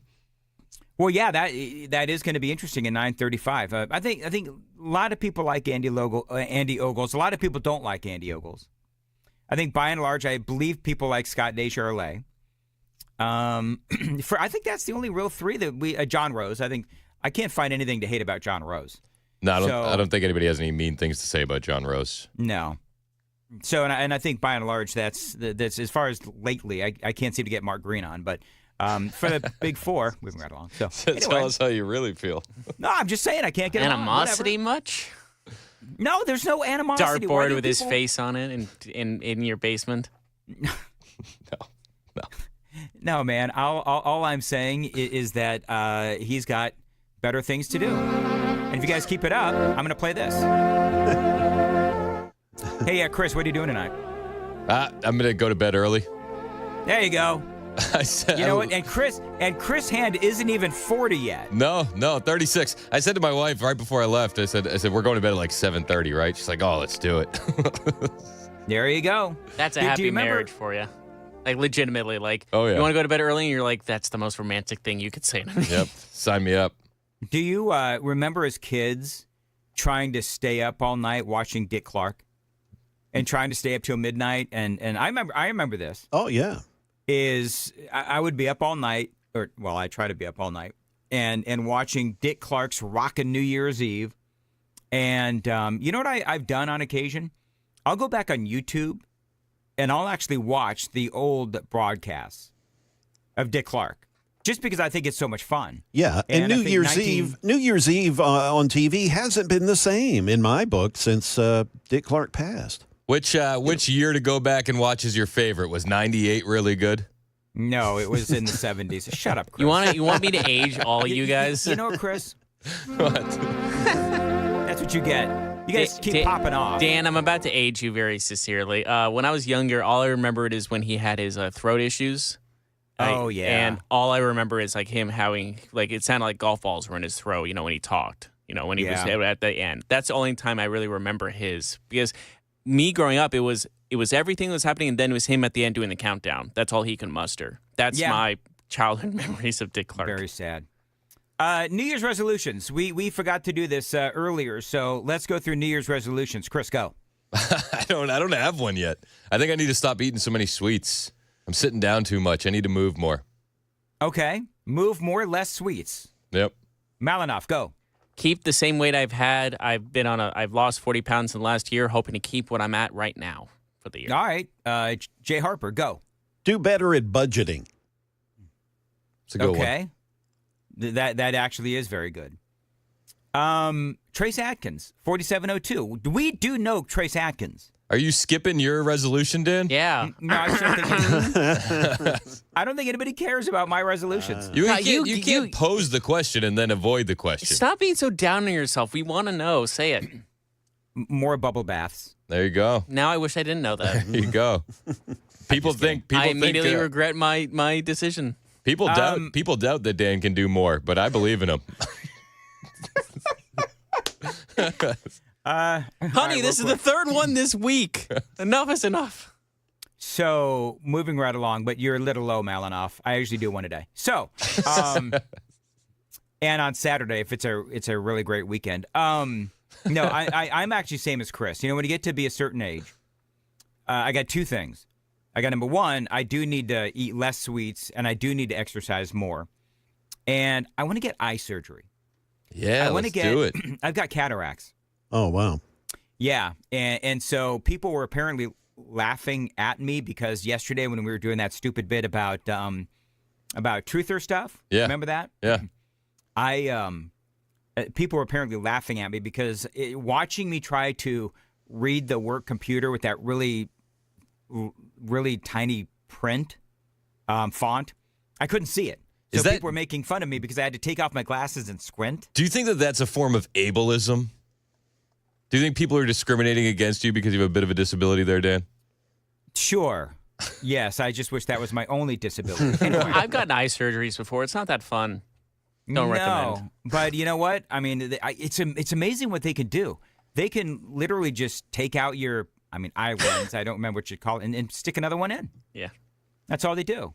What's so funny? What am I missing? I just talking about just taking out your eye and just messing with it, putting in something new back in. It's just It's a very simple process. It doesn't sound simple. It sounds cringe. I have a weird thing with my eyes. Well, they're gonna have to like give me all kinds of whatever they do to put you down. You know, they can't do that with me awake. Unfortunately, my eye surgery I had to be awake for. That was bad. Well, those are my big two is less sweets, more exercise, and at some point I'm dying to get that eye surgery. Real quick, Chris, you had an update on a story that we've spoken about before. Yes, you know those conjoined twins who got married. Right. Yes, hold on. One conjoined twin married a dude. And then the other one was kind of sort of along for the ride. Yeah, I mean, that's pretty much it. Abby and Brittany Hensel, there's a lot of new rumors about these conjoined twins on the internet right now. What are they saying? That the twins are pregnant. Both of them? I don't know how you can only do one. Yeah. I don't know how that works. That would be impressive. I don't know. If you're watching on the cameras, I just closed my eyes because I'm trying to visualize, wait, what? So I know do you think and I say this tongue in cheek as a Christian, do you think very hardcore conservative Christians are going to have an issue with the two moms here? That's good. Well, in the marriage certificate, is it both of them and the husband, or is It's one just is one. married? It's just one. Is. Oh, that's how. And she puts in a podcast when it's that time. Oh wow. So anyway. Malinoff wasn't here when we talked about that. So basically, he has relations with one, and apparently, according to Chris, it's the hot one. And I love how he said that like I said it. and the ugly one just has to watch. I guess. It's earmuffs time. Oh my goodness. So can the other one go on dates? Like, how would that work? I think she's stuck. Literally stuck. Yeah, well, must have got stuck. So now it's like she just wandered on. Oh, I'm stuck to you now. But do you call the other one auntie or is it just mom? That's their choice. Is mom the collective now? I think that's their call. I think either one works. I think this needs to be back on TV. Yeah. Oh, absolutely. Live birth needs to be back on TV. Live birth? No, not that part. Wait, what did he say? He said live birth. Tell me you haven't seen a live birth without telling me you haven't seen a live birth. Hey, 8th grade science. I had to. It was rough. Wait, 8th grade science? You had to watch a live birth? Yeah, life science. Not 8th grade. 6th grade. 6th grade life sciences when they taught you about the birds and the bees and all that stuff. You had to watch a live birth. Well, it was very brief. It was like the ending, but you still saw it.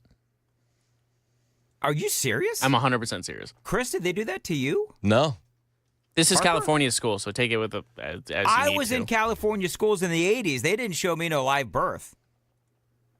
That would have. It wasn't a full on. It was just literally the ending. It was the baby coming out. It wasn't did they like show all the blood and the cutting of the cord and all that stuff? Yeah, they did that. Did they refer to the mom as a birthing person when you went to school there? Or is that They probably are now. New? Let's face facts. That school I went to, I guarantee you they use birthing person now. Ugh. All right, very quickly, Chris, what's coming up? We got Tim Burchett joining the show at 9:35. He's going to give us an update on the Mike Johnson Speaker of the House situation. Plus, we'll run through some of the biggest stories that happened in 2024, and I got some highlights for you. All righty, it is 8:54 on Nashville's Morning News. And Jay Harper is in for Joan Jones. And Jay, what's coming up at 9? Yeah, Dan, the Treasury Department apparently has been hacked. And who do you think's responsible? We'll fill you in. Also, we'll hear more about the actual date that Jimmy Carter will be honored. And we'll have more with respect to the Dow numbers and so forth, the money news. That's all coming up at 9 o'clock on Super Talk.